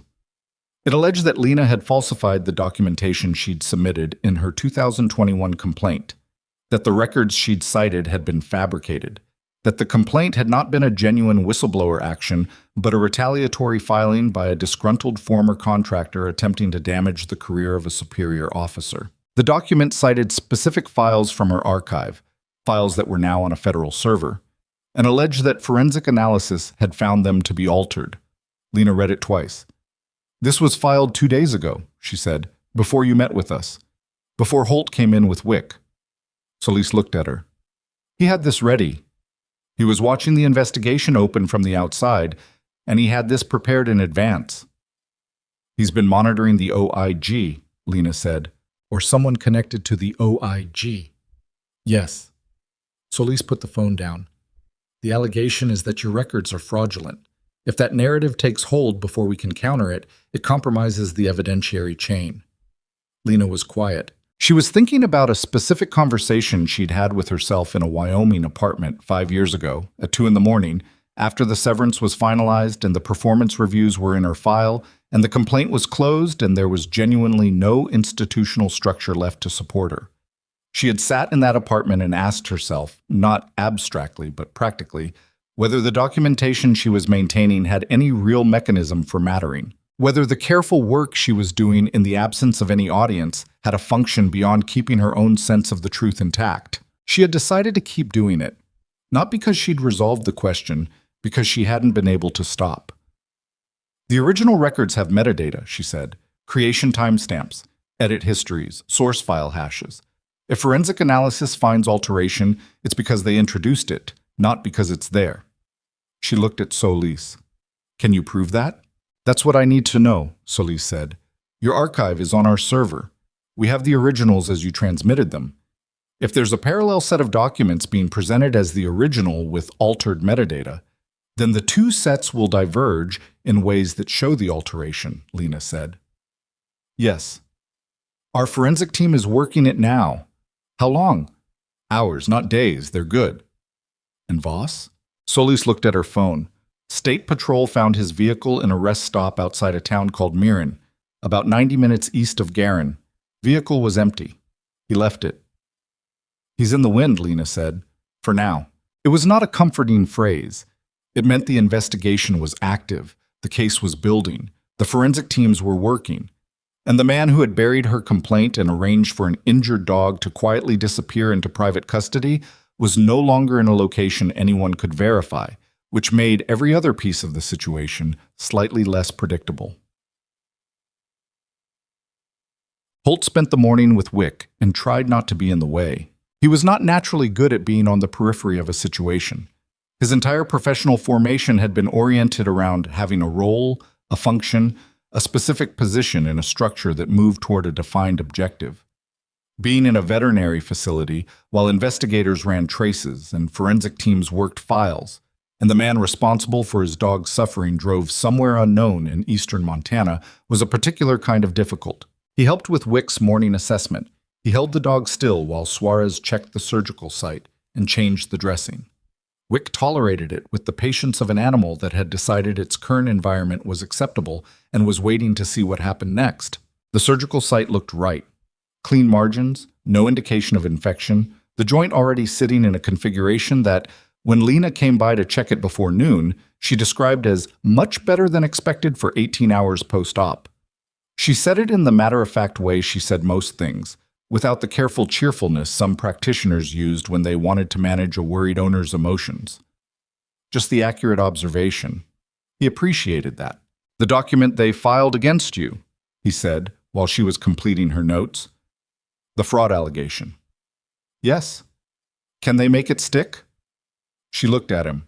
No, but they're not trying to make it stick in a courtroom right now. They're trying to make it stick in a timeline, to create a period of doubt long enough to delay the investigation, complicate the warrant applications, give Voss time to cover ground. She clicked her pen. It's a disruption tactic, not a legal strategy. And if they get that period of doubt, then I spend it providing forensic evidence that the records are authentic, which I can do, which will be confirmed, and then the investigation continues from a position that's actually stronger because we've now demonstrated that he was willing to fabricate personnel actions to suppress the case.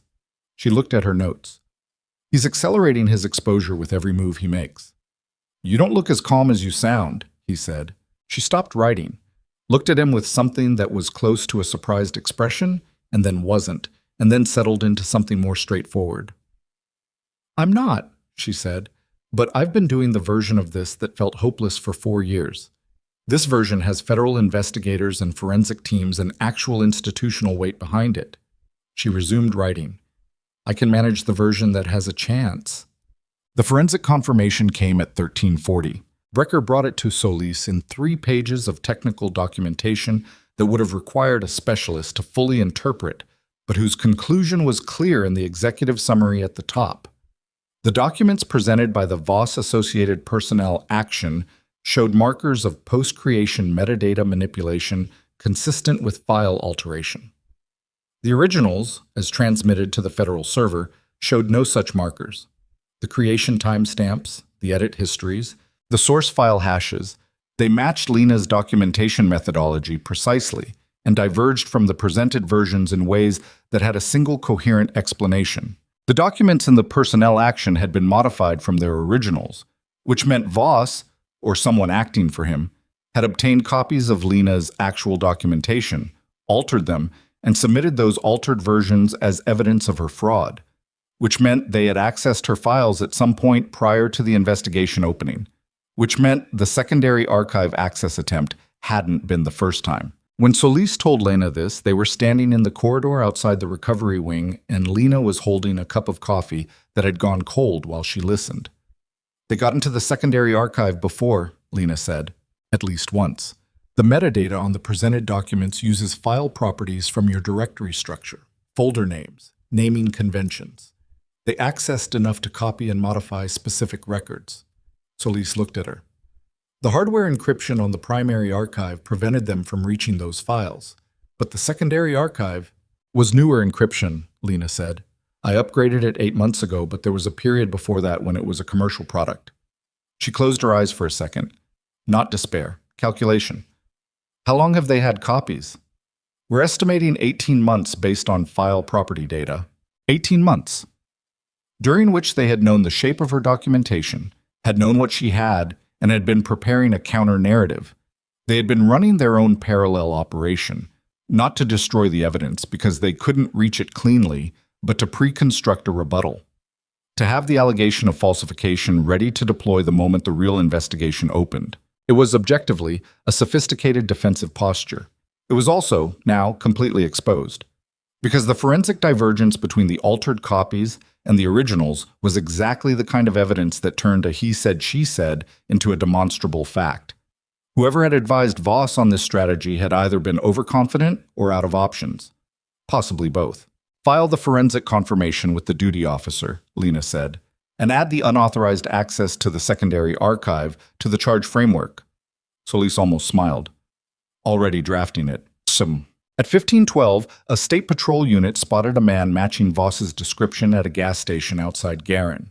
He was on foot, having apparently left the highway on foot at some point after abandoning his vehicle. By the time the unit reached the gas station, he was gone. A clerk described him as hurried and said he'd used the station's landline, an artifact of a building that hadn't updated its infrastructure in 20 years.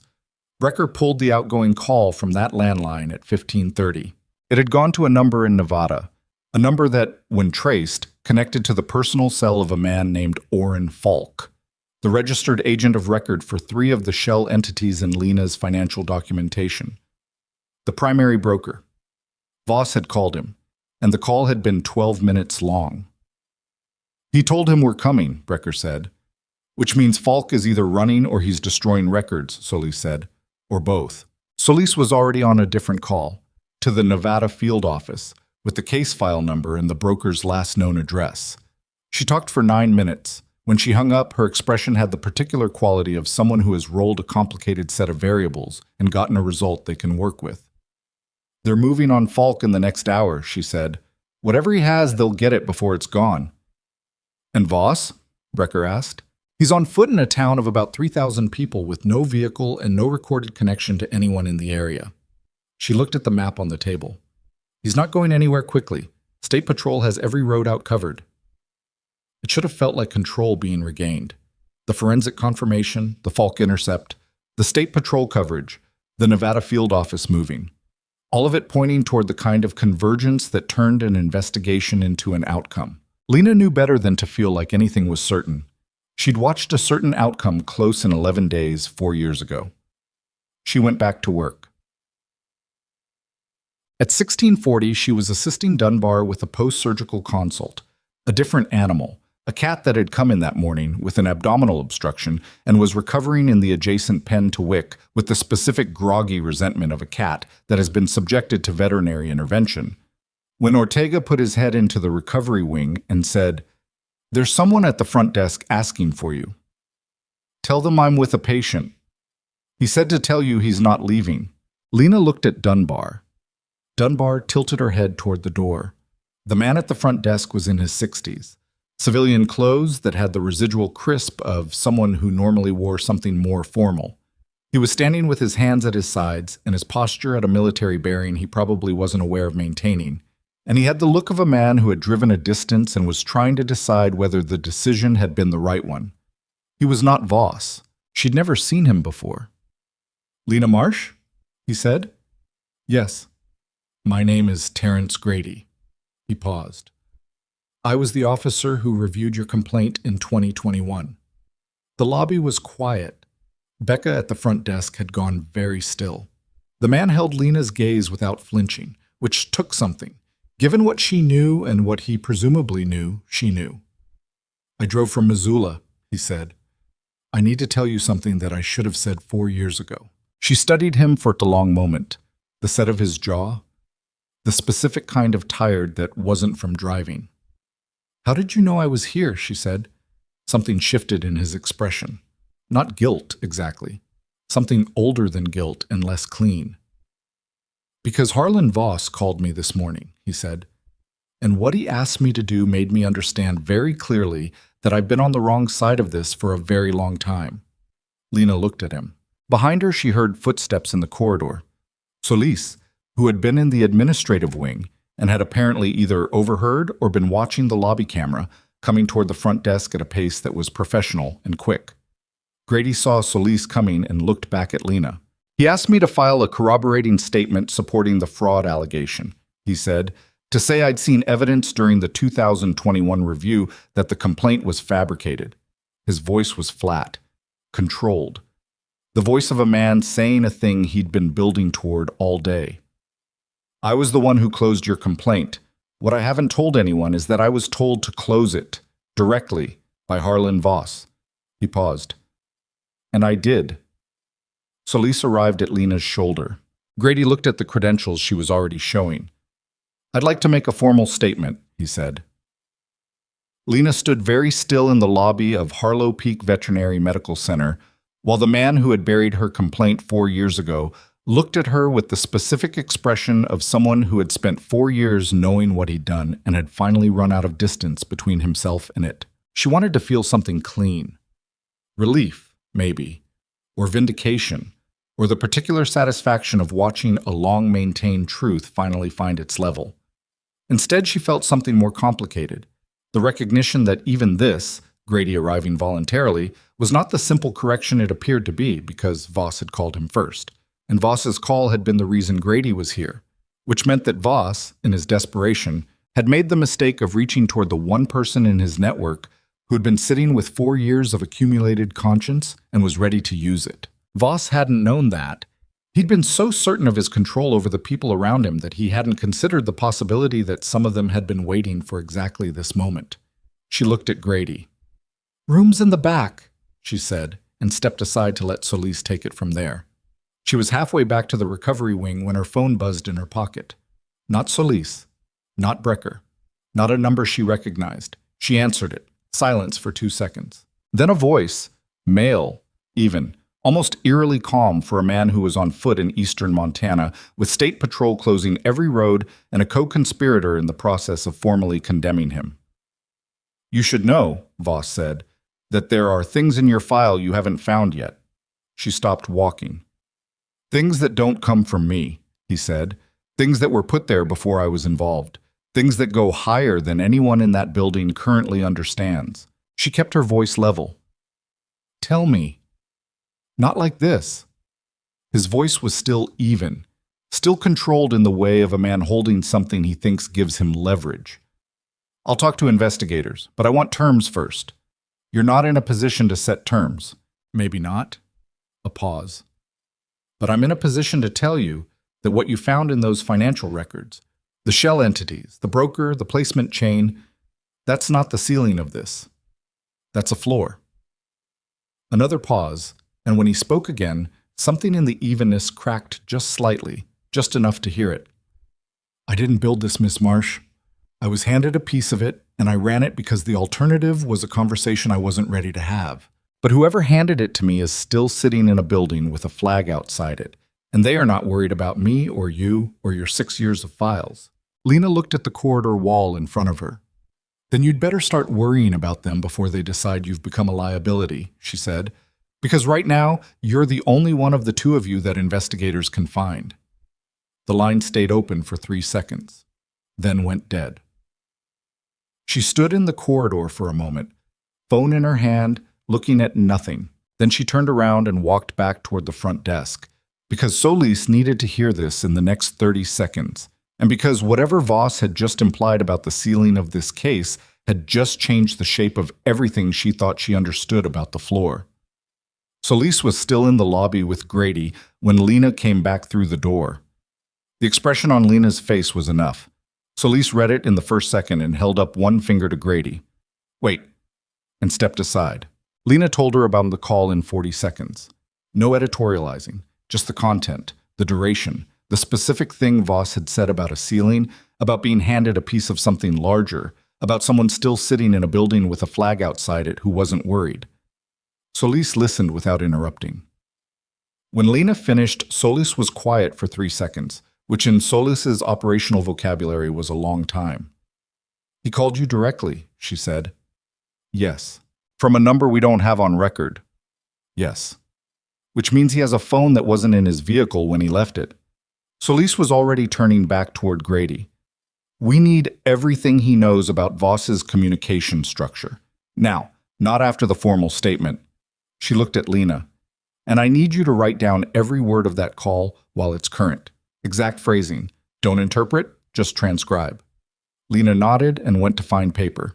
She sat in the break room, the same table, the same scuffed surface, the barn-shaped sugar holder, and wrote out the call from the beginning. It took 11 minutes. She reread it once and changed 2 words where she'd initially paraphrased instead of quoted, and then set the pen down. The ceiling, not the floor. She sat with that. Voss was a man trying to convert information into survival time. She understood that clearly. The implication of something larger above him was the only asset he had left. The suggestion that if investigators wanted the full picture, they needed him to stay cooperative rather than cornered. It was a standard negotiating position for someone who had run out of better options. But the specific detail he'd used, handed a piece of it, wasn't the language of someone constructing a deflection. It was the language of someone describing an actual experience, the way people used words when they were telling a version of the truth, rather than building a complete fiction. She picked up the pen again and circled that phrase on the paper. Then she went to give it to Solis. Hot. Grady's formal statement took 2 hours. He sat across from Solis and Brecker in the examination room they'd been using as a temporary interview space, the one with the broken-arm chair that Lena still hadn't put a work order in about. And he talked with the specific cadence of a man who had rehearsed this in his head many times and was now discovering that the rehearsal and the actual event felt almost nothing alike. He had been approached by Voss in the spring of 2021, 3 weeks before Lena's complaint crossed his desk. Not directly. Nothing Voss did was direct, Grady said, without a trace of admiration in it, through a mutual contact in the procurement office. A conversation about the general problem of disgruntled contractors filing nuisance complaints, about the administrative burden, about how the review process benefited from experienced judgment, about what rose to the level of genuine concern versus what was professionally motivated grievance. By the time Lena's complaint arrived, Grady had already been primed to see it a specific way. He hadn't been paid. That seemed important to him to establish. He said it twice, and Solis let him say it both times without comment, because the distinction between corruption motivated by money and corruption motivated by institutional loyalty and social pressure was real, and it mattered for charging purposes. But it didn't change what had happened to Lena's complaint or to the animals in the documentation. "I read it," Grady said. "Her original filing. I read the whole thing." He looked at the table. "It was credible. I knew it was credible. The documentation methodology was meticulous, cross-referenced, sourced, internally consistent. A fabricated complaint doesn't look like that." He paused. "I closed it anyway." Solis let the silence sit. "Voss told me the contractor relationship was under separate review and that her documentation was pulling from records she'd accessed improperly during her time as a military contractor, that her filing was essentially poisoned fruit." Grady looked up. "I didn't verify that. I accepted it." "Why?" Brecker asked. "It wasn't aggressive, just direct." Grady took a breath. "Because it was easier. Because Voss was 3 ranks above me, and I was 8 months from a review board, and because I had decided, in the way people decide things without quite naming it, that certain problems were above my pay grade to address." He paused. "That is a very comfortable thing to decide. It gets uncomfortable later." Nobody said anything. "He called me this morning and told me to file a corroborating statement," Grady said, "that the complaint records had been falsified, that I'd seen evidence of it during the 2021 review. He said it in the tone of someone calling in an old debt." He looked at Solis. I don't have a debt to someone who asked me to bury evidence of animal abuse for a fraud operation. Whatever I did in 2021, I don't owe him this. He signed the formal statement at 1847. Solis walked him to the door and gave him the standard language about availability and contact protocols. And when she came back to the examination room, Brecker had already cross-referenced 3 points from Grady's statement against the financial records and found corroboration on all 3. The mutual contact he mentioned, Brecker said. The one in the procurement office. Name? Aldis, Grady had said. Marcus Aldis. Brecker was already running it. Marcus Aldis was not hard to find. He was currently a senior procurement analyst attached to a regional acquisitions office in Colorado, had been in that position for 4 years, and had a financial profile that Brecker described, without inflection, as inconsistent with his salary history in ways that are going to be interesting to explain. The connection between Aldis and the shell entities in Lena's documentation was not direct. It was 2 steps removed. Aldis to a consultancy he'd registered in his wife's name, the consultancy to a service contract with one of the broker's subsidiary entities, clean enough to survive casual scrutiny, not clean enough to survive the kind of scrutiny that Brecker brought to it at 1900 on a Thursday evening, running traces through a federal database access that he documented carefully, because everything in this case was going to need to be documented carefully. He's the conduit, Brecker said, between Voss and the broker. He handled the service contracting side that made the financial routing look legitimate. Can we charge him? With what we have now, conspiracy, at minimum. Financial fraud once forensics finishes with the billing records. Brecker looked at the screen. But he's also the link between Voss and whatever is above Voss. If Voss was handed a piece of a larger operation, Aldis is how the handoff was structured. Solis looked at the name on the screen. Voss said whoever is above him isn't worried, she said. People stop worrying about investigations when they believe the investigation can't reach them, Brecker said. That belief is usually based on something, institutional position, access to information about the investigation itself, or the belief that the people below them will hold. Grady didn't hold. Grady was peripheral. Whoever is above Voss, they're calculating based on whether Voss holds. Brecker paused. Voss called you, he said to Solis, and then looked at Lena, who had come back into the room a few minutes earlier. He called her. He didn't call us, which means he's not ready to formally cooperate yet. He's still running scenarios. He's waiting to see if Grady's statement changes his position, Lena said. Yes, it changes it, Solis said flatly, whether he knows it yet or not. The Nevada field office reached Orrin Falk at 1923. He was at his registered business address, a suite in a professional building outside Las Vegas that housed 3 other entities, none of which had visible operations. And he had, apparently, spent the hours since Voss's call in a state of agitated inaction, which was the worst possible use of the time available to him. His laptop was open when agents arrived. He'd deleted files. Not well, and not recently enough, and not with any tool that would have made recovery difficult for the digital forensics team that arrived 40 minutes after the initial contact. Falk was cooperative in the specific way people are cooperative when the alternative has just been removed. He answered questions. He produced documentation. He was, Solis was told by the Nevada lead, visibly relieved to have the decision made for him. He confirmed the broker structure, confirmed the placement pipeline, confirmed the private security contractor connections, 3 companies, 2 operating in Central America and 1 in Eastern Europe, all of which had paid the broker for what the contracts described as specialized working animal acquisition and training consultation. He also confirmed that Voss had not built the operation. When asked who had, he gave a name. Solis received that name by secure text at 2011. She was standing in the corridor outside the recovery wing when it came through. She read it again, put the phone in her pocket and stood there for a moment looking at the wall. Brecker found her 30 seconds later. Falk talked, she said. I heard. What did he give? She took the phone out and showed him the name. Brecker looked at it.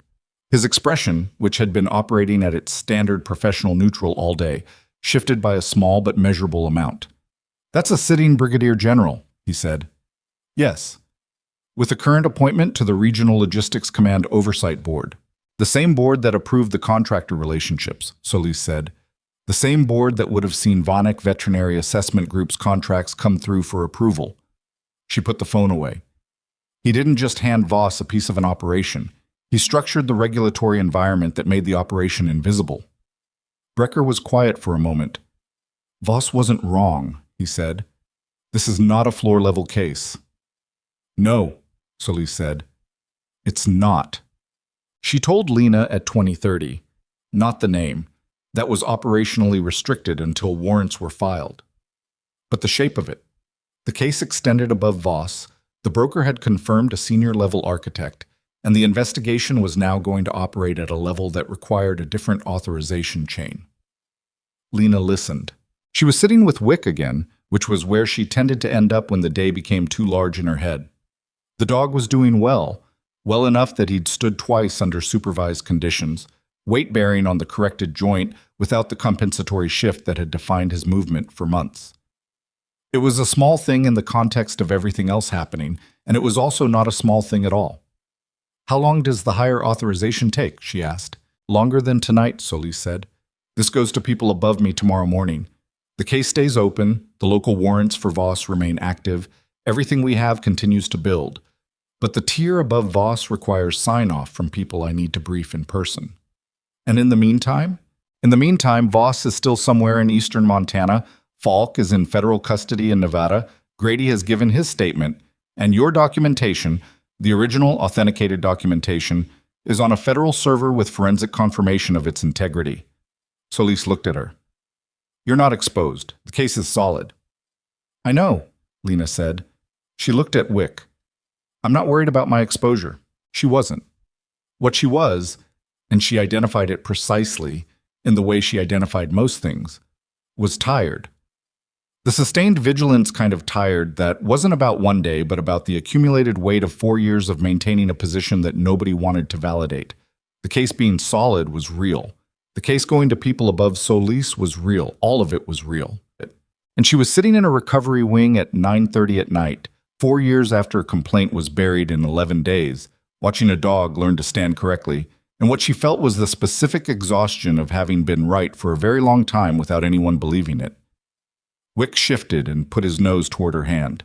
She scratched behind his ear. Voss surrendered at 06:10 the following morning. He walked into the Mirren Municipal Police Station on foot, in the same clothes he'd been wearing when he left his vehicle 24 hours earlier, and told the desk officer he wanted to speak with federal investigators. The desk officer called it in, and within 90 minutes, Solis was on the road to Mirren with Brecker and a recording device. He looked like what he was. A man who had spent a night in eastern Montana calculating and had run the numbers and found they didn't come out in his favor. He was 61, solid built, with the kind of face that had probably projected authority easily for most of his career. It projected something different now. Not broken. Men like Voss didn't arrive at broken quickly, but recalibrated. The specific expression of someone who has accepted a new set of parameters and is working out how to operate within them. He asked about terms before Solis finished setting up the recording equipment. That depends entirely on what you give us, Solis said, and how completely. I want the fraud charges scoped to my direct involvement. I want the animal welfare component addressed separately from, you don't get to scope the charges, Solis said. You get to cooperate fully, and I present that cooperation to the prosecutor. That's what I can offer you. If you want to talk about what you know about Brigadier General Warren Slate's involvement in the structure and operation of this arrangement, we can have that conversation. If you want to negotiate the framing first, we're going to be here a long time, and the conversation is going to get worse as we sit. Voss looked at the recording device. Then he looked at Solis. How much do you already have? He said. Enough to charge you with fraud, conspiracy, obstruction, and falsifying military records without anything you tell me today. She met his eyes. What I don't have is the full upstream picture. That's what determines whether you're the top of this case or the middle of it. He was quiet for 30 seconds. It was a genuine 30 seconds, not performance, not stalling. He was making an actual decision. Slate built the placement pipeline, Bishods, he said, before I was involved. He identified the market for retired military working animals among private security operators abroad, and he structured the contractor relationships to create a legitimate-looking evaluation and placement chain. He paused. He brought me in to manage the evaluation side. I had the relationships with the assessment contractors. He had the logistics and the broker contacts. When did you join the arrangement? 6 years ago, when Vonik was onboarded as the primary assessment contractor. Did you know from the beginning that the evaluations were being falsified? He looked at the table. I knew the evaluation outcomes were being managed. I told myself the word falsified was too strong. A pause. It wasn't too strong. Solis let that sit. Tell me about the animals. His jaw tightened. It was the first visible discomfort. Not at the financial fraud, not at the conspiracy charges, but at this. Some were redirected, he said. Animals that had been cleared as healthy but were actually injured. They went to legitimate placement. Animals that were healthy but evaluated as compromised. Some of those went to the private contractors. Healthy animals were evaluated as compromised so they could be sold. Yes. And the 11 animals with no traceable placement record? He looked up. The expression on his face was the specific look of a man who has managed, for 6 years, to maintain a particular compartmentalization and is now watching it fail in real time. Some of them were redirected to contractor operations that are no longer active, he said. The records were cleared from the broker's system. Are they recoverable, the animals? A long pause. Some of them, he said. 3 of the operators we worked with. I have direct contact information. If investigators approach them correctly, there may be animals still in their systems. He said systems in a way that meant something other than paperwork, and Solis noted it. Slate has those contacts too. He maintained a parallel record set, separate from anything I managed. Where? He kept everything on a private server. Voss's voice had gone flat. Not a commercial product, something he had built, stored at a property he owns personally. Not a government facility, nothing with any official footprint. It's in Wyoming. Brecker wrote something down. He told me once, Voss said, and his voice had something in it now that was close to the edge of its control, that the only real vulnerability in this operation was if someone built documentation careful enough to survive a serious challenge. That the weakest point in the whole structure was the possibility of a source who kept records over a long period with enough cross-referencing to reconstruct the financial chain. He looked at Solis. He was talking about Marsh. He knew about her complaint from the beginning. He told me to close it through Grady. He said if she kept filing, she'd eventually find people willing to listen. His voice was flat and even and exhausted. He was right. Dies by Montaigne. Solis looked at the recording device. Everything was going to a federal server in real time. One more question, she said. The personnel action filed 2 days ago, the fraud allegation against Marsh. Voss looked at her. That was Slate, he said. Not me. He had copies of her files from the secondary archive breach 18 months ago. He prepared that document himself. I didn't know until he told me to call Grady for corroboration. He paused. That was the moment I understood that his risk tolerance and mine were no longer compatible. Meaning, Slate had been willing to fabricate federal personnel documents to suppress a whistleblower. Meaning Voss, who had run an animal fraud pipeline for 6 years, had found his line and it was there. Human beings were, Solis had found, consistently surprising about where they put their lines. She ended the interview at 0847 and stepped outside to call the number that went to the office that handled things above her authorization tier. What? Lena got to the hospital at 700 and knew something had shifted before anyone told her anything. Ortega's expression when she came in. The way Suarez looked up from the monitoring station. The energy of a building that has been holding tension for 2 days and has just released some of it. Brecker texted her at 0912. Voss in custody, statement given, full cooperation. Good morning. She read it standing in the corridor outside the recovery wing and allowed herself for exactly 4 seconds to close her eyes. Then she went to check on Wick. He stood up when she came in. All 4 legs, correct weight distribution, the right hip no longer hiking to compensate. He stood the way dogs stand when they feel right, square and easy, no calculation in it. His tail moved once, then again. There you go, she said. Dunbar came in at 0930 for the morning assessment and found Lena crouched in front of the pen watching Wick eat, which he was doing with the particular enthusiasm of an animal that has been through surgery and anesthesia and has arrived on the other side of it and would like breakfast. How's he doing? Dunbar asked. Better than expected, Lena said. Dunbar stood beside her and looked at the dog for a moment. Then she said without preamble, I should have run the oblique views when you flagged it. Lena looked up. I know why I didn't, Dunbar said. It wasn't clinical judgment. I had my protocol and you were the nurse and I defaulted to that hierarchy instead of to the actual evidence in front of me. She paused. That's not how I want to practice medicine. It was not an easy thing to say. Lena knew that. Dunbar was not someone who said things she didn't mean, and she was not someone who offered easy apologies, which made this one worth something. We found it, Lena said. That's what matters. It matters that we found it, Dunbar said. It also matters that we almost didn't. She left it there and started the morning assessment. Lena assisted and they worked through it the way they'd worked through 100 procedures together. Efficiently, without friction, with the comfortable operational shorthand of two people who had been in the same space long enough to stop narrating their movements to each other. When Holt came in at 10, Wick's response was immediate and physical. The dog went to the wire of the pen and pushed his nose through, and Holt crouched down and put his forehead against the wire and stayed there for a moment. That was private enough that Lena turned away from it and made herself busy with the monitoring chart. When she turned back, Holt was standing. They have him, he said. I heard. He looked at Wick, at the way the dog was standing.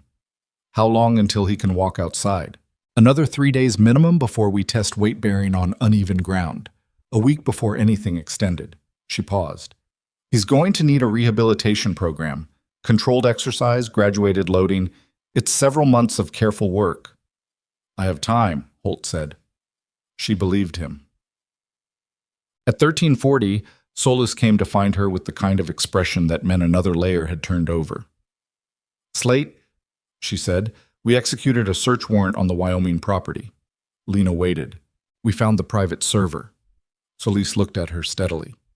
And we found records, complete records, his parallel documentation set going back to the beginning of the operation. Financial records, placement records, contractor communications. She paused. Contact information for the 3 operators Voss mentioned. We've been on the phone with 2 of them since 11 this morning. The animals, Lena said. 7 of the 11 unaccounted for animals have been located alive in working deployments with 2 of the contractors. Identifying them required matching chip registration numbers against the contractor's internal records. Lena felt something shift in her chest. 7 out of 11. The chip registration cross-reference, Solis said, in your archive. That's what made the identification possible. Without that specific documentation, we'd have no way to match the animals in those contractors' systems to their military service records. She looked at Lena with something that was direct and specific and not inflated. That was 6 years of work you did alone, with no institutional support, on the chance that it might someday matter. It mattered. Lena looked at the hallway floor. She didn't have a clean response for that. The things you did alone for a long time, in the absence of anyone watching, tended not to have clean responses when they were acknowledged. They just sat there, being true, in a way that was simultaneously smaller and larger than the words used to describe them. What about the other 4? She said. Solis's expression shifted slightly. We're still working it. The 3rd contractor hasn't responded yet. We have the contact information and we're pursuing through diplomatic channels, which is a slower process. She paused. We may recover more. We may not recover all of them. It wasn't the complete answer. It was the honest one. Lena nodded. Slate, she said. Where is he? As of this morning, at his office at Fort Caldwell. Solis's voice was even. He doesn't know the Wyoming property has been searched. He doesn't know Voss gave a statement. He doesn't know Falk is in federal custody. She looked at Lena. He's been operating on the assumption that his layer of this was insulated. His server was at a private property, Lena said. Yes, and he trusted in the gap between what investigators could prove and what he'd kept off official record. Solis put her phone away. He made the same mistake they all make. He thought insulation was the same as invisibility. What happens now? The warrant package for Slate goes to the supervising attorney this afternoon. If it clears, and it will clear, the evidentiary basis is extensive. We execute tomorrow morning. Tomorrow morning.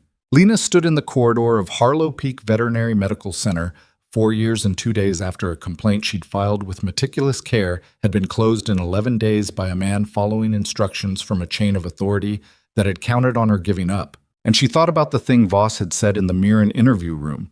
that Slate had identified the weakest point in the operation as a source who kept records over a long period with enough cross-referencing to survive a serious challenge. He had seen her clearly from 6 years away. He had been right about what she was doing, and he had tried to contain it, and it had not been enough. She was thinking about that, about what it meant to be correctly identified as a threat by someone with far more institutional power, and to persist anyway, not because persistence felt heroic, but because stopping felt worse. When Brecker appeared at the end of the corridor, moving quickly in a way he did not typically move, Solis looked at him. "What?" He held up his phone. On the screen was a live security feed, Harlow Peak's external camera, parking lot, current timestamp. A black government vehicle was pulling in. Not a rental. Federal plates. 2 occupants in the front seat. But that wasn't what Brecker was showing them. The second vehicle, pulling in behind the first, was a civilian car. Montana registration. And the man getting out of it, tall, late 50s, in civilian clothes that were slightly too precise to be casual, was someone whose photograph had been in Brecker's file since 0847 that morning. Brigadier General Warren Slate had just pulled into the parking lot of Harlow Peak Veterinary Medical Center. Solis stared at the screen. "He doesn't know we have the server," she said. Not to Brecker, not to Lena, just confirming the logic aloud. "He doesn't know about Voss's statement," Brecker said. "He came here thinking the investigation is still at the contractor level." "He came here for her," Solis said. Lena was looking at the screen, at the man crossing the parking lot toward the building's front entrance, unhurried, with the bearing of someone who has spent decades walking into rooms under the assumption that his presence in them was the dominant fact. She had spent 6 years in the orbit of what this man had built, and she had never seen his face before this moment. "Get Holt away from the exterior windows," Solis said to Brecker, already moving. "Call the duty officer and tell them we have a voluntary appearance by the primary subject, and get someone to the front entrance now." She was moving toward the lobby. Then she stopped and looked back at Lena. "Stay in the back," Solis said. Lena looked at the camera feed, at the man approaching the door with the confidence of someone who believes he is still managing a situation that stopped being his to manage the moment Orrin Falk opened a laptop in a Nevada office suite and an agent stood in the room watching him do it. "No," Lena said. Solis looked at her. "He came here for me," Lena said. "And I've been waiting a long time to be in the same room as the person who made the decision to bury what I found." She held Solis's gaze. "You'll have agents at the door and he has no idea what you know. I'm not a witness yet. Not in a room with him. Just someone he came to intimidate." She paused. "Let me be in the lobby when he walks in." Solis looked at her for 2 seconds. "You say nothing about the investigation," Solis said. "Nothing about what we have. Nothing about Voss or Falk or the server." "I won't need to," Lena said. Solis held her eyes a moment longer and then stepped aside. Lena walked to the lobby. Not fast. Not with any visible intention in her stride that would read as preparation. She moved the way she always moved through the building. Purposeful, unremarkable. The kind of motion that people's eyes slide past because nothing about it announces itself. She had spent 4 years being that kind of person in rooms that didn't know what they contained, and she was that person now, crossing the lobby of Harlow Peak Veterinary Medical Center, while Becca at the front desk looked up, and then looked at the door, and then looked back at her screen with the instinct of someone who understands, without being told, that the next few minutes are not her business. Slate came through the automatic doors at 1352. He was exactly what the photograph had suggested, and slightly more than it in person. The kind of physical presence that came from decades of occupying the top of whatever room he was in. The kind that wasn't about size, but about the absolute absence of uncertainty in how he carried himself. He was in civilian clothes, charcoal jacket, no insignia, but it didn't matter. You didn't stop being a brigadier general because you'd changed your shirt. He saw Lena immediately. She was standing near the reception counter, not behind it, not approaching him, just present in the space. Not waiting, just there. Something moved in his expression, a small recalibration, quick and controlled. He'd expected to ask for her. He hadn't expected her to be standing in the lobby when he walked in, as if she'd known the precise moment of his arrival, which she had. "Ms. Marsh," he said, "General Slate." She watched the second recalibration. She'd used his name without hesitation, without surprise, and he was processing what that meant while keeping his face in the position of someone conducting a routine visit. "I'd like to speak with you," he said. "Privately, if you're available." "I have a few minutes." She gestured toward the corridor. "There's a consultation room." She led him there. The same examination room with the broken-armed chair. She didn't offer him a seat, and she didn't take one herself. She stood near the counter and let him arrange himself in the space, and watched him do it with the assessing attention of someone who has been reading rooms for a long time. He chose to stand as well. Smart. Sitting would have put him lower. "I understand," he said, "that federal investigators have been present at this facility." "Yes. I want you to understand that I'm here in a personal capacity, not official." He paused. "I've been aware of your situation for some time, and I've wanted to address certain aspects of it directly." He was feeling for what she knew. The phrasing was crafted to be generous without being specific, to open a door she might walk through in a way that would tell him where the investigation stood. She gave him nothing. "What aspects?" she said. "The complaint review in 2021 was handled in a way that I understand was frustrating for you. Reviews of that nature are closed in 11 days, she said, without examination of the primary documentation. Review timelines are determined by the person who instructed Terrence Grady to close it regardless of merit, she said. Silence. She watched it land, watched him process the name, the specificity, the fact that she'd said it without any hesitation or any visible concern about whether she should. She was not performing confidence. She simply had it, in the specific way that comes not from certainty about outcomes, but from certainty about what you know and what you've done and what is true. He looked at her for a long moment. "You've been talking to investigators," he said. The generosity was gone from his voice. Not threatening, not yet, but the social frame of the conversation had been dropped. "For 2 days," she said. "Yes." "Then you understand that these situations are complex, that—" "I understand," she said quietly, "that animals suffered, that some of them died, that some of them were sold, and that the person who structured the operation that made all of that possible is standing in this room with me right now, trying to find out how much I've told the people who are going to charge him." He went very still. It was a different kind of still than the controlled bearing he'd walked in with. This was the stillness of a man who has just understood that the terrain has changed entirely and that the position he occupied when he entered the room no longer exists. "I'd be very careful," he said, "about the claims you're making." "I'm not making claims," she said. "I'm telling you what the documentation shows. The financial records, the placement records, the server contents from your property in Wyoming." She watched his face. "That's not a claim. That's the material your investigators are reviewing right now." Something happened in his eyes, fast and small and unmistakable. The specific flicker of a man who has just learned that the thing he counted on being safe is not safe, has not been safe, and that the window in which he could have done something about that has closed. The door opened. Solis came in, credentials already in hand, with 2 agents behind her and Brecker behind them. "General Slate," Solis said, "I'm Investigator Renata Solis, OIG. I need to ask you to come with us." He looked at Solis, looked at the agents, looked at Lena. She didn't look away. He had built 6 years of architecture around the premise that people like her, underpaid institutional orphans, dismissed from the structures that should have protected them, did not have the staying power to outlast people like him. That the gap between what she had and what he had, in terms of access, authority, and institutional protection, was too wide to close. He had been wrong, not because she was exceptional in a dramatic sense, because she had done the unglamorous, grinding, nobody-watching work of maintaining accurate records across 6 years of being nobody in particular, and that work had turned out to be exactly what was needed, at the exact moment it was needed, in a way that no amount of rank or server security or strategically closed complaint reviews could fully neutralize. He straightened his jacket. He went with them without a word. Lena stood in the empty examination room for a moment after they left. The broken-armed chair, the barn-shaped sugar holder someone had brought in at some point, the faint antiseptic smell that lived in every medical room she'd ever worked in. She had imagined this moment, in various forms, for 4 years.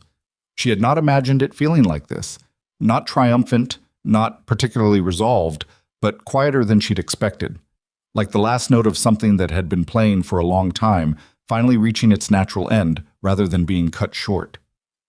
She went back to work. The formal arrest of Brigadier General Warren Slate occurred at 16:07 that afternoon, after 3 hours of interview in which he said almost nothing, and the evidentiary package from the Wyoming server search, the Falk cooperation, and the Voss statement was submitted for prosecutorial review. He was charged with conspiracy, federal fraud, obstruction of justice, falsification of military records, and 5 counts related to the trafficking of military working animals through fraudulent assessment and placement practices. Voss was charged with the same conspiracy, the same fraud, and 3 additional counts specific to his direct management of the Vanek contractor relationship. His cooperation was noted and would be considered during sentencing. That consideration was real, but limited. Cooperation didn't erase 6 years of systematic fraud that had left animals suffering in illegal deployments and killed at least 4 who could now be documented. Marcus Aldis was arrested at his Colorado office at 9 a.m. the following morning. He cooperated immediately and extensively, which his attorney described as a strategic decision, and which was, more accurately, the response of a man who had never expected to be the one sitting in that chair and was entirely unprepared for it. Orrin Falk, already in federal custody in Nevada, entered a formal plea agreement within the week. The broker network was dismantled. The shell entities were dissolved. The financial routing that had been running for 6 years through a structure that looked legitimate enough to survive casual scrutiny came apart under the forensic pressure of people who specialized in exactly that kind of structure and were very good at their jobs. Grady's formal cooperation was acknowledged by the prosecutorial team. He was not charged. Whether that was the correct outcome was a question that different people answered differently, and the difference in their answers said more about their individual tolerance for the complicity of bystanders than it did about the legal standard. Lena had her own answer, and she kept it to herself. The 7 dogs recovered from the private contractor operations in Central America arrived at a federal veterinary facility in Texas 9 days after the warrants executed. The recovery operation required coordination between 3 federal agencies and 2 foreign governments, and a significant amount of paperwork, and the actual physical transfer was less cinematic than the word rescue typically implied. It involved a cargo plane, a great deal of documentation, and several animals who were confused and stressed and had to be managed carefully by people who knew what they were doing. The 4 animals who remained unaccounted for were, ultimately, confirmed dead. Not recently. 2 had died within 18 months of their illegal transfer, from conditions that were documented in the contractor records that Slate's server had preserved with the meticulous attention of a man who had treated this as a business and kept his books accordingly. The other 2 had no confirmed records. They simply ended. Lena read those findings in a document Solis sent her 3 weeks after the arrests. She read them in the break room at Harlow Peak at the end of a shift, with the barn-shaped sugar holder in her peripheral vision. She finished the document, folded it, and sat with it for a while. 4 animals. 4 animals that the documentation she'd built over 6 years had not been able to bring back because they were already gone before the investigation opened. The 7 who had come home were real, and they were alive, and that mattered. It mattered entirely, and it also didn't cancel the 4. She'd been doing this long enough to know that justice and completion were not the same thing. Justice was what you could demonstrate, charge, prove, and consequence. Completion was something else, something that didn't arrive cleanly and wasn't promised, and sometimes didn't arrive at all. You did the work anyway. You built the record anyway, because the alternative was letting the number grow. She put the document in her bag and went to check on Wick. He had been moved to the rehabilitation pen 2 weeks earlier. Larger space, textured floor surface to simulate varied terrain, a graduated exercise protocol that Lena had written out by hand and posted on the pen door. He was 3 weeks post-surgery and moving in a way that was visibly different from the dog who had come through the automatic doors that first morning. Not because he was fixed in some complete sense. The joint would always have a history. The adaptation patterns from months of compensated movement would take time to fully unlearn. But the fundamental mechanics were right now, and animals, given correct mechanics and time, tended toward what they were built to do. Holt had been back twice. The second time with a bag of supplies and a detailed notebook where he'd written questions about the rehabilitation protocol in the careful handwriting of someone who takes notes because they actually intend to follow them. Lena had answered every question and added 3 he hadn't thought to ask. And when he'd looked slightly overwhelmed, she'd said, "It's a lot to keep track of, but you'll get it." which was both accurate and the most encouragement she typically offered, and he'd seemed to understand that. He'd looked at her before he left, with the expression she'd seen developing across the past week, the one that was working towards something and hadn't fully arrived yet. "When this is done," he'd said, "when the legal process finishes, are you going to stay here?" She'd thought about it, actually thought about it, not as a deflection but as a real question about what she wanted, which was a thing she had not spent much time asking herself over the past 4 years, because want had been a luxury she'd set aside in favor of function.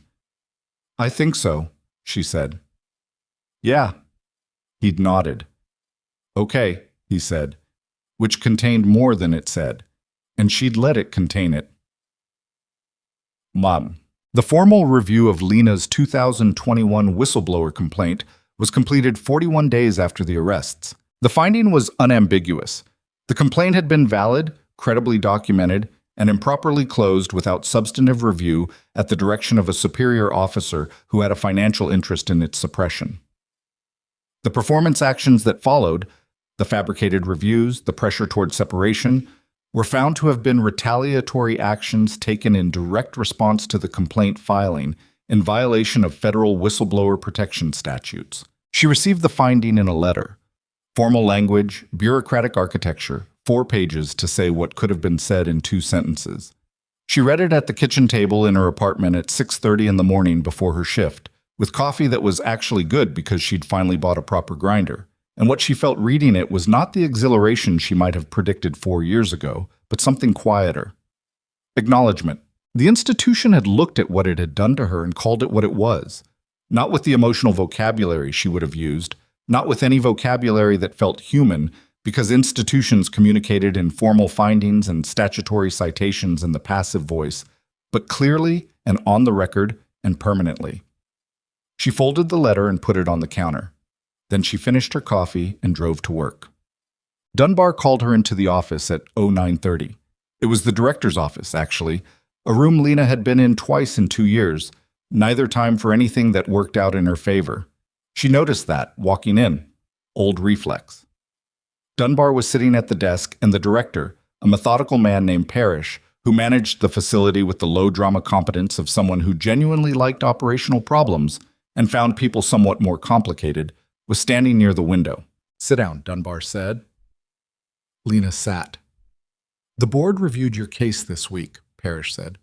"The performance review that was filed in your record during the federal investigation, the falsified one, has been formally expunged." He paused. "I want to be clear that we had no knowledge of its filing or its content until the investigators briefed us. It was submitted through an external channel and appeared in your HR file without going through our standard process." "I know," Lena said. "The board also reviewed your role in the identification and documentation of Wick's injury. The oblique imaging call, the early flagging of the fracture presentation, the cooperation with federal investigators that resulted in the recovery of 7 animals from illegal overseas deployment." He paused again. He was a man who used pauses deliberately. "We want to offer you the senior clinical coordinator position." Lena looked at him. "The position that was filled in January," she said. "That hire has been transitioned out," Dunbar said, not elaborating, not dressing it up. Lena was quiet for a moment. She looked at Dunbar, who was watching her with the specific directness of someone who has done something corrective and knows it is corrective, but isn't going to perform contrition about it because performance wasn't how she operated. "I'll think about it," Lena said. Parrish looked like he'd expected an immediate yes. "Take the time you need," Dunbar said, which was her way of saying she understood why it wasn't an immediate yes, and also that she thought Lena would take it. She probably would, but she was going to sit with it for a day first, because the offer was right, and deserved to be considered as a real decision rather than a relief reflex. The difference between accepting something because you want it and accepting something because you've been waiting long enough to finally have it offered, that difference mattered to her, and she was the only person in a position to know which one it was. Well, the sentencing hearings began 14 weeks after the arrests. Slate's was first. He had maintained through the entire pretrial period the bearing of a man who believed that bearing was its own defense, that posture and rank and the accumulated authority of decades could function as a buffer between himself and consequence. The federal courtroom in Billings did not respond to that premise. Evidence did not respond to it.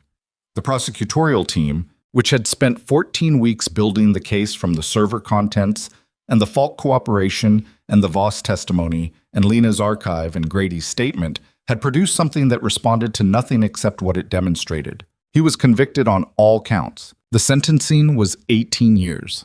The judge, a woman in her late 60s who had been on the federal bench for 22 years and had the unhurried precision of someone who had passed judgment on many things and had stopped performing anything about the process, described the operation as a systematic betrayal of both military animals and the institutional trust that their service represented. She described the suppression of Lena's complaint as a deliberate act of retaliation against a credible whistleblower that had extended the fraud by 4 years and contributed directly to the suffering and death of animals that could not speak on their own behalf. She said, in the formal language of a sentencing statement, that the evidence indicated Slate had been aware of the human cost to Lena Marsh, the career damage, the professional isolation, the years of unrecognized work, and had considered it an acceptable operational expense.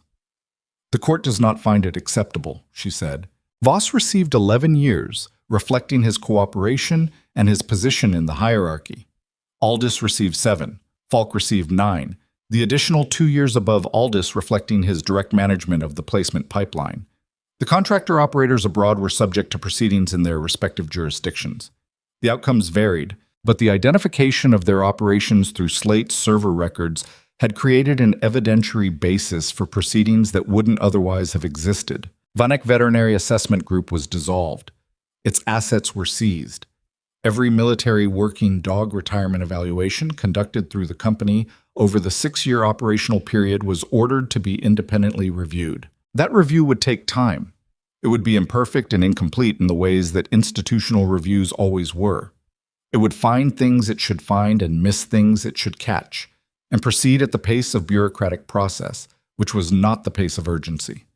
But it was happening, and the framework under which it happened had been rewritten, because one of the secondary outcomes of the case was a mandate from the Department of Defense for an independent oversight protocol for military working animal retirement evaluations. A protocol that had been drafted, in part, by a federal advisory panel that included one civilian veterinary nurse from a mid-sized facility in eastern Montana.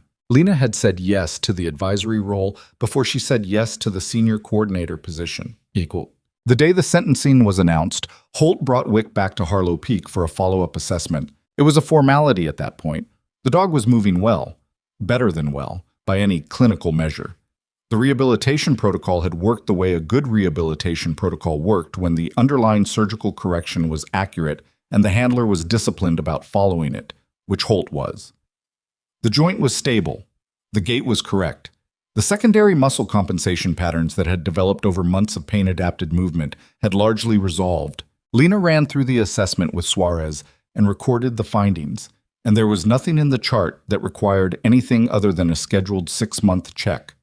She told Holt this in the corridor outside the recovery wing, where the interior window showed Wick pacing the examination space with the idle curiosity of a healthy dog in a new environment. Holt read the discharge summary. He had the notebook again. Same one. More pages filled now. The rehabilitation record she'd asked him to keep.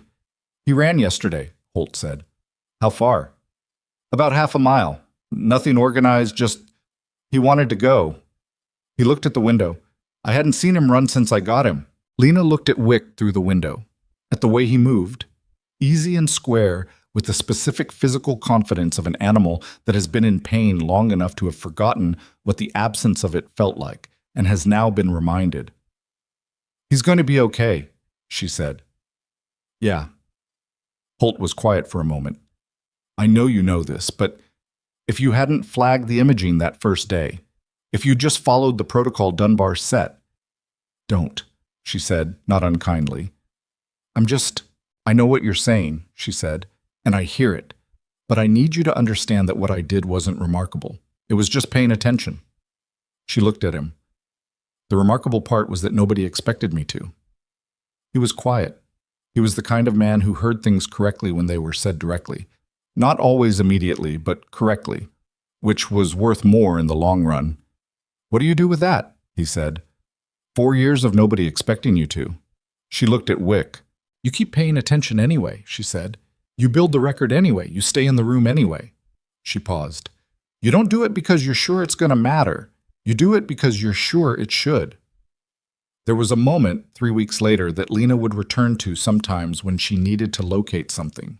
Not the sentencing, not the formal finding on her complaint, not the day the 7 recovered dogs were confirmed alive or the day the advisory panel mandate was announced, or the day she signed the senior coordinator contract and put it in a drawer without ceremony because ceremony had never been her language. It was a Tuesday afternoon in late fall. She was finishing a post-surgical consult in the room with the broken arm chair, which had finally been repaired. She'd put in the work order herself, belatedly, and Ortega knocked and told her there was a call on the facility line. It was a woman in Texas, a veteran, retired, who had adopted one of the 7 recovered dogs through the federal rehoming program that had been established as part of the case's outcome provisions. The dog's name was Marco. He was 4 years old, a shepherd mix with a deployment history that his paperwork described in careful, neutral language that didn't fully convey what 4 years of working in that environment had built into an animal's body and nervous system. The woman said he'd had a hard first week, that he'd been noise sensitive and didn't want to eat, and had spent most of the first 3 days pressed against the wall in the corner of the spare room. And then yesterday morning, she said, he came and found me in the kitchen, and he sat on my feet. She said it like it was the most significant thing that had happened to her in years. It might have been. That's good, Lena said. That's exactly what you want. I just wanted to tell someone who would understand why it mattered, the woman said. Lena sat with that. I understand, she said. After she hung up, she stayed at the desk in the broken arm chair room for a few minutes, in the afternoon light that came through the window at an angle that made everything in the room look warmer than it was.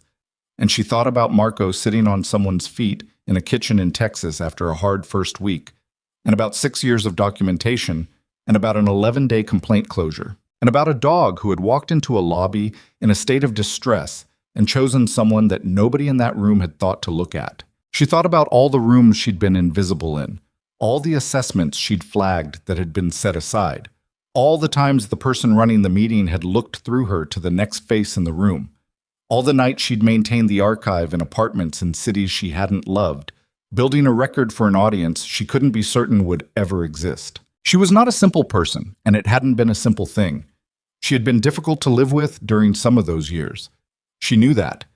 She'd been running a sustained, solitary operation on a question that consumed most of her functional attention, and that had made her hard to reach in ways she hadn't always managed well. She had chosen the work over some things that she couldn't fully reclaim now, and she was honest with herself about that, in the way she tried to be honest about most things. She wasn't the heroine of her own story in the way stories got told. She was a person who had done something specific and difficult for a long time because stopping felt morally impossible, and that was the version of this that was true, and it was enough. It had always been enough. She stood up, straightened the broken arm chair, force of habit, and went back to work. There is a version of this story where the lesson is about the exceptional person, about someone with special gifts, unique courage, uncommon perception. That version is simpler. It fits in a frame. The true version, the one that happened in a medium-sized veterinary facility in eastern Montana across 6 years and 1 impossible day and 14 weeks of legal process, is about something less photogenic. It's about documentation, about the habit of attention, about the specific kind of discipline that looks like nothing from the outside because it produces no visible result for a very long time. Lena Marsh was not extraordinary because she saw what others missed. She was extraordinary because she wrote it down, because she kept writing it down, because she built the record in the absence of anyone asking her to and maintained it without anyone watching and presented it without drama when the moment finally arrived, and it was enough to bring down a network of fraud that had run for 6 years behind the authority and confidence of people who had decided, correctly, that she was the most dangerous kind of threat, not the kind that announced itself, but the kind that simply didn't stop. The animals they couldn't recover don't disappear from the count, because the case was won.